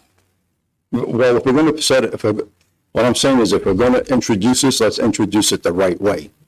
Okay? Let's not backpedal and say, we should have done that or this, or now we have. Why can't we go into it the right way? Because this does not allow us to use the cameras. Is there any part of this ordinance that you like besides the heading on it? Yes, I spoke about some of that. I spoke about not stopping a vehicle based solely on a hit. I spoke about the images being deleted after 30 days, the transparency portal, that these cameras do not, as it says in the ordinance, identify biometric information about people. There are some good things in there. I think our policy goes a heck of a lot farther than this ordinance. So as far as you not being included in the process, that's not my fault. I did not drop the ball on that. I know what I clearly said at the last council meeting when I specifically asked that this be put on this agenda as a draft and to work with yourself and Ms. Stern. And I am willing, if the council doesn't mind continuing it a little bit further, to, if there's anything you would like to see change to work, as we should have with, the ACLU, myself, and the solicitor. There's a significant portion of this ordinance that I am not willing to live with. So it would be a significant portion I'd be asking to be stricken from the ordinance. And on top of that, I have concerns about, regardless of the contents of this ordinance, the city council establishing ordinances governing how we use tools within the police department. That's concerning to me. I think we want to talk slippery slope. Okay, so I can say a few years from now, you're not sitting there, and someone not as noble as you is sitting there, and they want to pass this ordinance, and they want to talk about how we use, they got a ticket, they don't want us to use radar, radar anymore. I mean, we can play this game, ad nauseum, going into the future. You mentioned us restricting a tool. Every single tool in the police department has guidelines and restriction, from the most obvious, that gun, to the cruiser, to, the radar unit, to everything we do has guidelines and procedural, written rules as to how we do it. Correct. This is no different than any one of those tools. How do we address that, though, in policing? We address it through policy, we address it through... all I mentioned is a lot of it is statutorial, a lot of that, and post-certified and whatnot, all of that. This is all, what I'm introducing here is to have public confidence that, yep, we're going to do this, but this is how it's going to be, and here it is in writing. And I'm also, this is just good public policy. Okay, we're not trying to be sneaky, we're being right up, out and open. I get some of the concerns that it ties the technology and restrict some of it, but I'm also concerned that the same technology can add to tomorrow, and then it's more than what we signed up for. Like I said, Chief, did you say that you started a policy on it already, or you're in the middle of working on it? 'Cause Yes, I have a also draft did it- policy. I'd be more than happy Please, to because I didn't- hand it out to those of you who did not receive it. Yes, I'm not sure what By the way, email you Chief, used. this is what you sent us earlier? Correct. Today? It was one of the attachments. Okay, I apologize in advance, I just didn't have the time to read it. I didn't. So I will tell you, I did receive it though, and I will read it, but thank you. Chief, may I ask a question? I'll wait till you get back to the podium so folks can hear you. Thank you.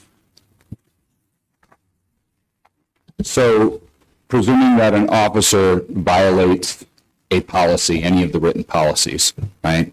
I would imagine that there are a system of penalties, there's discussions with the union, et cetera, et cetera. There is a process for disciplining an officer that violates a policy that would be different from the process that would be in place for an officer who violated an ordinance of the city, correct? Correct. Oftentimes, we use progressive discipline. Oftentimes, we may see an officer inadvertently violate a policy. We may counsel that officer on the violation of the policy. If an officer, according to this, somehow it's perceived they misuse a system, they're going to be sued. And that's the way I read it. So that's concerning to me. If an officer violates that same policy again after they're counseled, they may be suspended, they may receive a written reprimand, so on and so forth. Each violation is different, okay? Like I said, it could be inadvertent, it could be very, very purposeful. If it is purposeful, we don't necessarily start with a counseling statement. We may step up the progression of discipline right off the bat. So, yes, there is a very well-established way of handling discipline.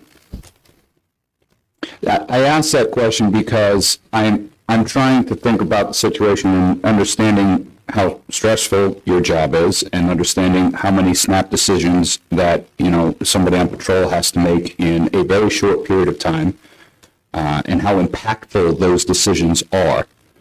I wonder about someone's willingness to do their job in the face of, the potential, okay, I could be sued for this. I could lose my job for this. I could lose my, fortune, home, et cetera.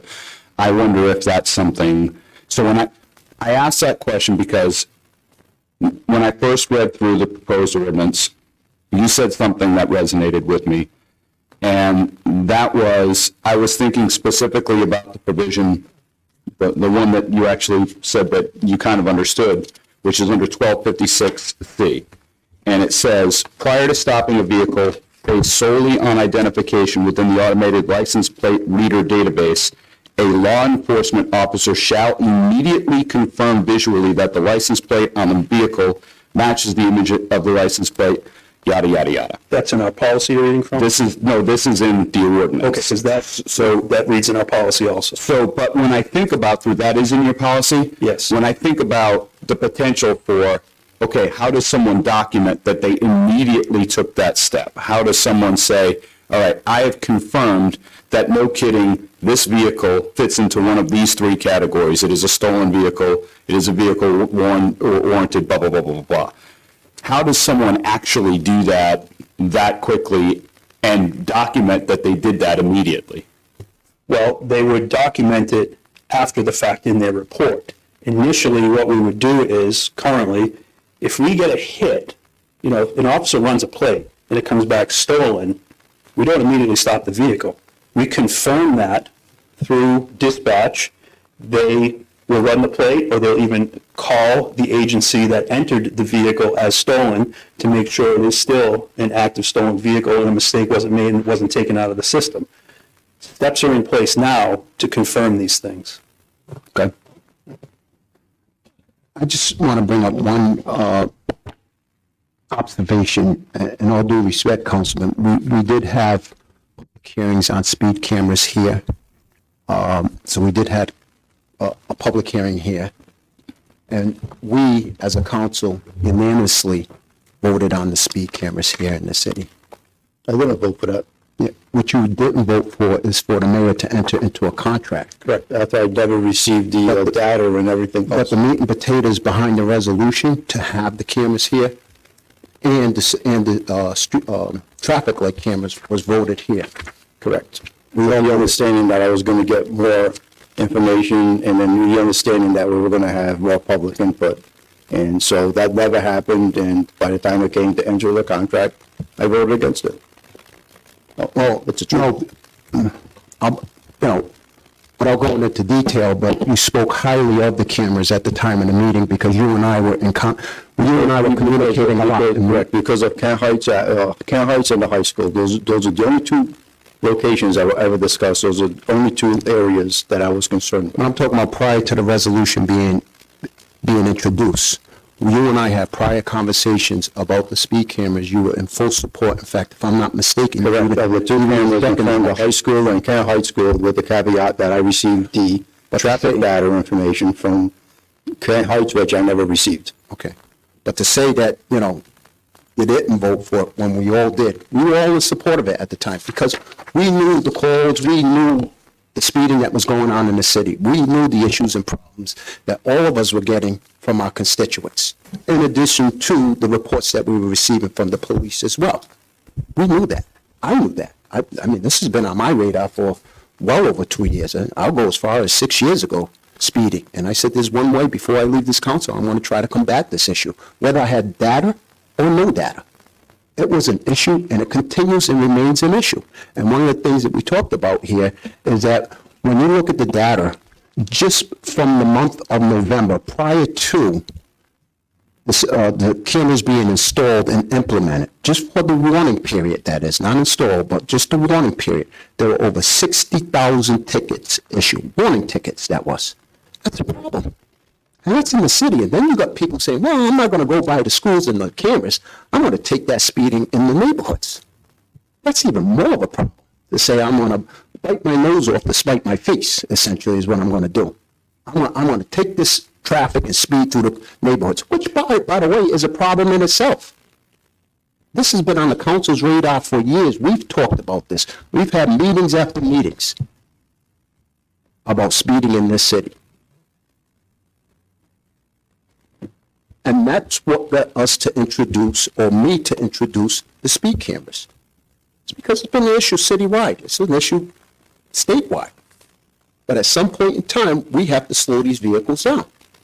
And by the way, we do have data, and I've talked to the chief about that, and we'll go over that data as well, because we have individuals who would like to see that data, and I'd like to get that information out to the public or out to individuals who claim that there's no data because I said no data. What I said was, I didn't base my decision on data because it was clear and evidence the issues and problems that we were having in this city.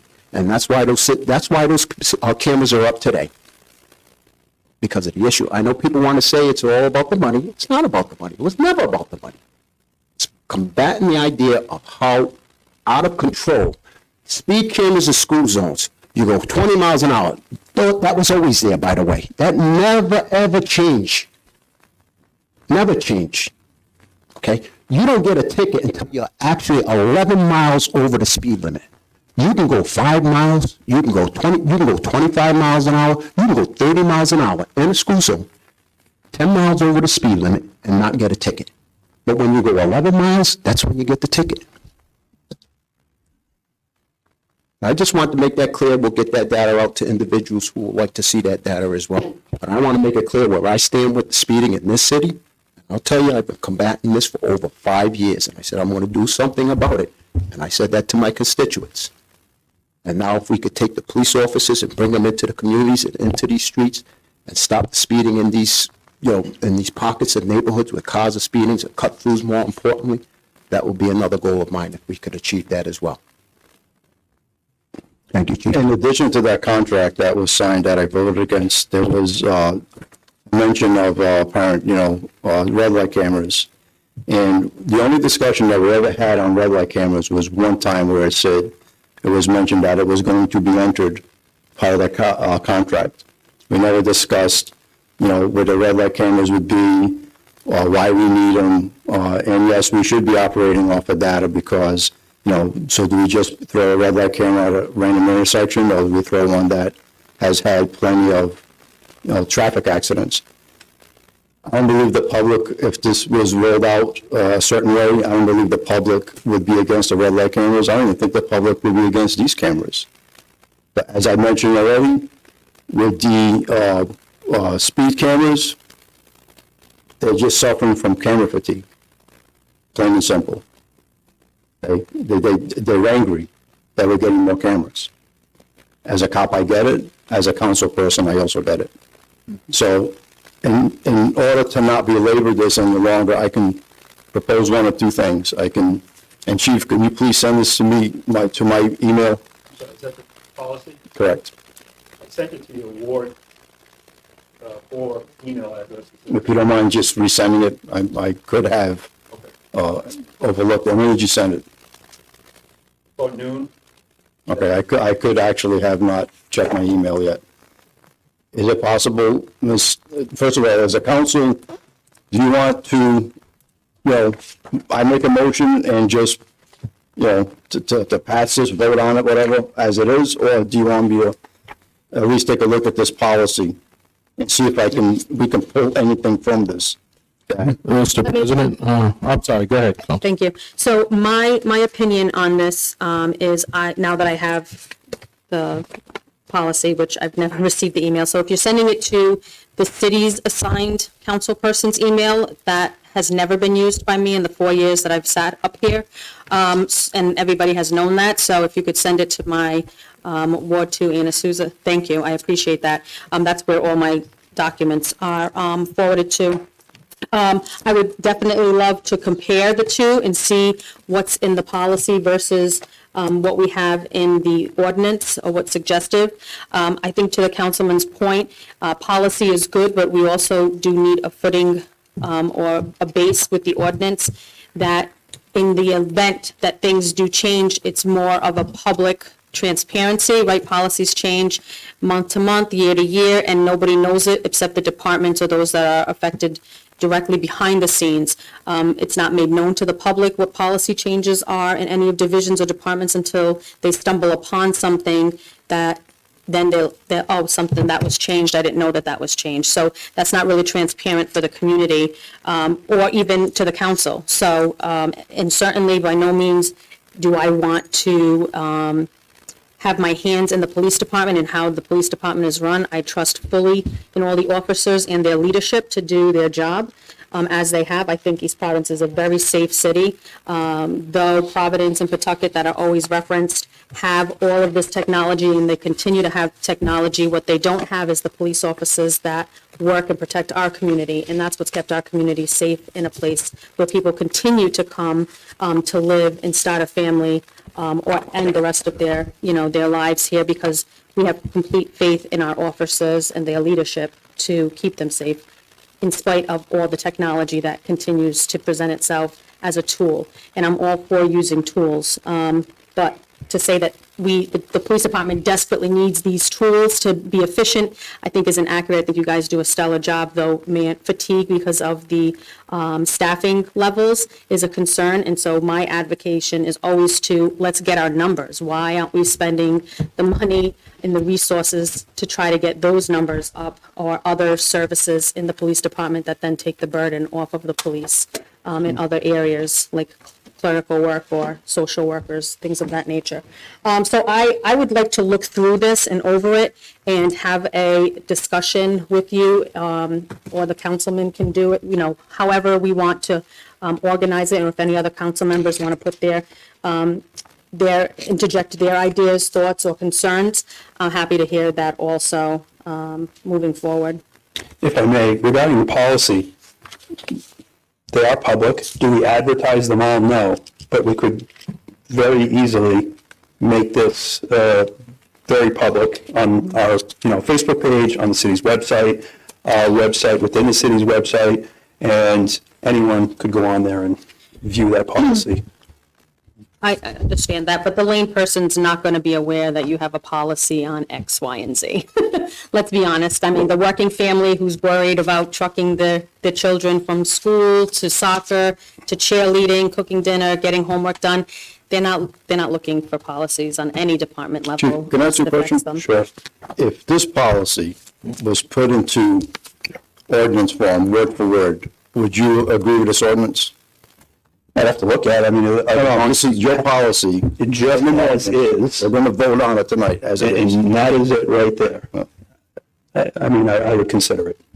So you wouldn't even be for it, completely for it? I would consider it. I mean, Why would you consider it and not go with it? Ordinances typically have some sort of penalty attached with them. So I don't know if that's possible, just to make that as it stands in ordinance. I mean, if that's something that is possible legally, I'm all ears. I don't want to. I feel like it's almost like a gotcha. You know what I mean? When you said yes and we're going to do it, well, I need to hear more about it. So, again, I'm not going to belabor this, but we have ordinances for everything. We have ordinance for parking, speeding, you name it, one-ways. If we had policies on a lot of those, I can't think of a perfect example at this moment, but if we had a policy just covering a lot of those ordinances that we have in the book, this is no different than any one of those other ordinances in guiding a proper way to utilize a tool, just like we have for every other tool that we carry. But then third technology, the radar guns, you name it. But this doesn't just give guidance, this restricts. This severely restricts. This is a public policy. This involves public. This involves protecting the public. Whether it be from the transparency aspect to the method of some of the restrictions that we are literally telling the company this is what we're signing up for and this is it and nothing else, to protect from different mindsets and different leadership that can occur down the road. It's a lot easier, as I keep saying, to change a policy versus changing an ordinance. A lot easier. When you change a policy, there's no public comment, there's no public input, there's no avenue for a public meeting. When you change an ordinance, there is an avenue for public input, public meetings. So that's the big difference between an ordinance and a policy. I mean, the assumption is always the negative. You know what I mean? That is always the assumption here. The assumption is there's something nefarious going on. The assumption is that there is going to be some type of, I don't know, like, gotcha, like we're looking to do, like, no, that's not the case. Like I said before, the same could be said about, 5 years from now, someone sitting up here, well, they passed an ordinance governing this. Well, I don't like this. Let's pass an ordinance governing this tool. So then we can go back and forth, Correct. I know. They got to take public comment and public input. Mm-hmm. It's not as easy to change at that point in time. But anyways. So, Councilman and Mr. President, I think we have at least 2, maybe 3 or more council members who didn't see the chief's recommendations that came out today or his further comments on it. I got it, I didn't have time to read it thoroughly, so I'm not sure any of us read it thoroughly. And based on all of the other back and forth tonight, I don't see why we should vote tonight. As I'm prepared to, if you want to push it, if we want to, but the fact that most of the city council, it appears, has not read the clarifications from the chief that were sent out today, and it looks like a couple maybe didn't even get it. Different emails being used, so I think we've cleared that up a little bit tonight. So unless chief objects or the sponsors of the resolution, I think we need some more time here. I agree, and I'm willing to move in that direction. I would like to read this, see if, how we can somehow reach a compromise of some sort. So, Councilman, would you like to motion to table this ordinance? I would like the motion to table this ordinance to I don't know if that's going to give us enough time, but for the next meeting, next council meeting. Okay, so we have a motion on the floor right now to table this ordinance to the next meeting. Would anyone like to? I'll second that. Okay. Deputy Clerk, may we have a roll call, please? Yes, sir. Councilman Cahoon? Just for the record, our next meeting is 15 March, correct? Correct. Okay. Aye. I said March. Councilman Morado? Aye. Council Vice President Roderick? Aye. Councilwoman Souza? Aye. Council President Brito? Aye. Next item, please. Councilman.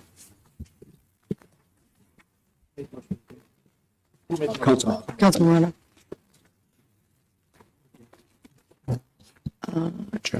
And adjournment. Move to adjourn. Second. Roll call vote, please. Councilman Cahoon? Aye. Councilman Morado? Aye. Council Vice President Roderick? Aye. Councilwoman Souza? Aye.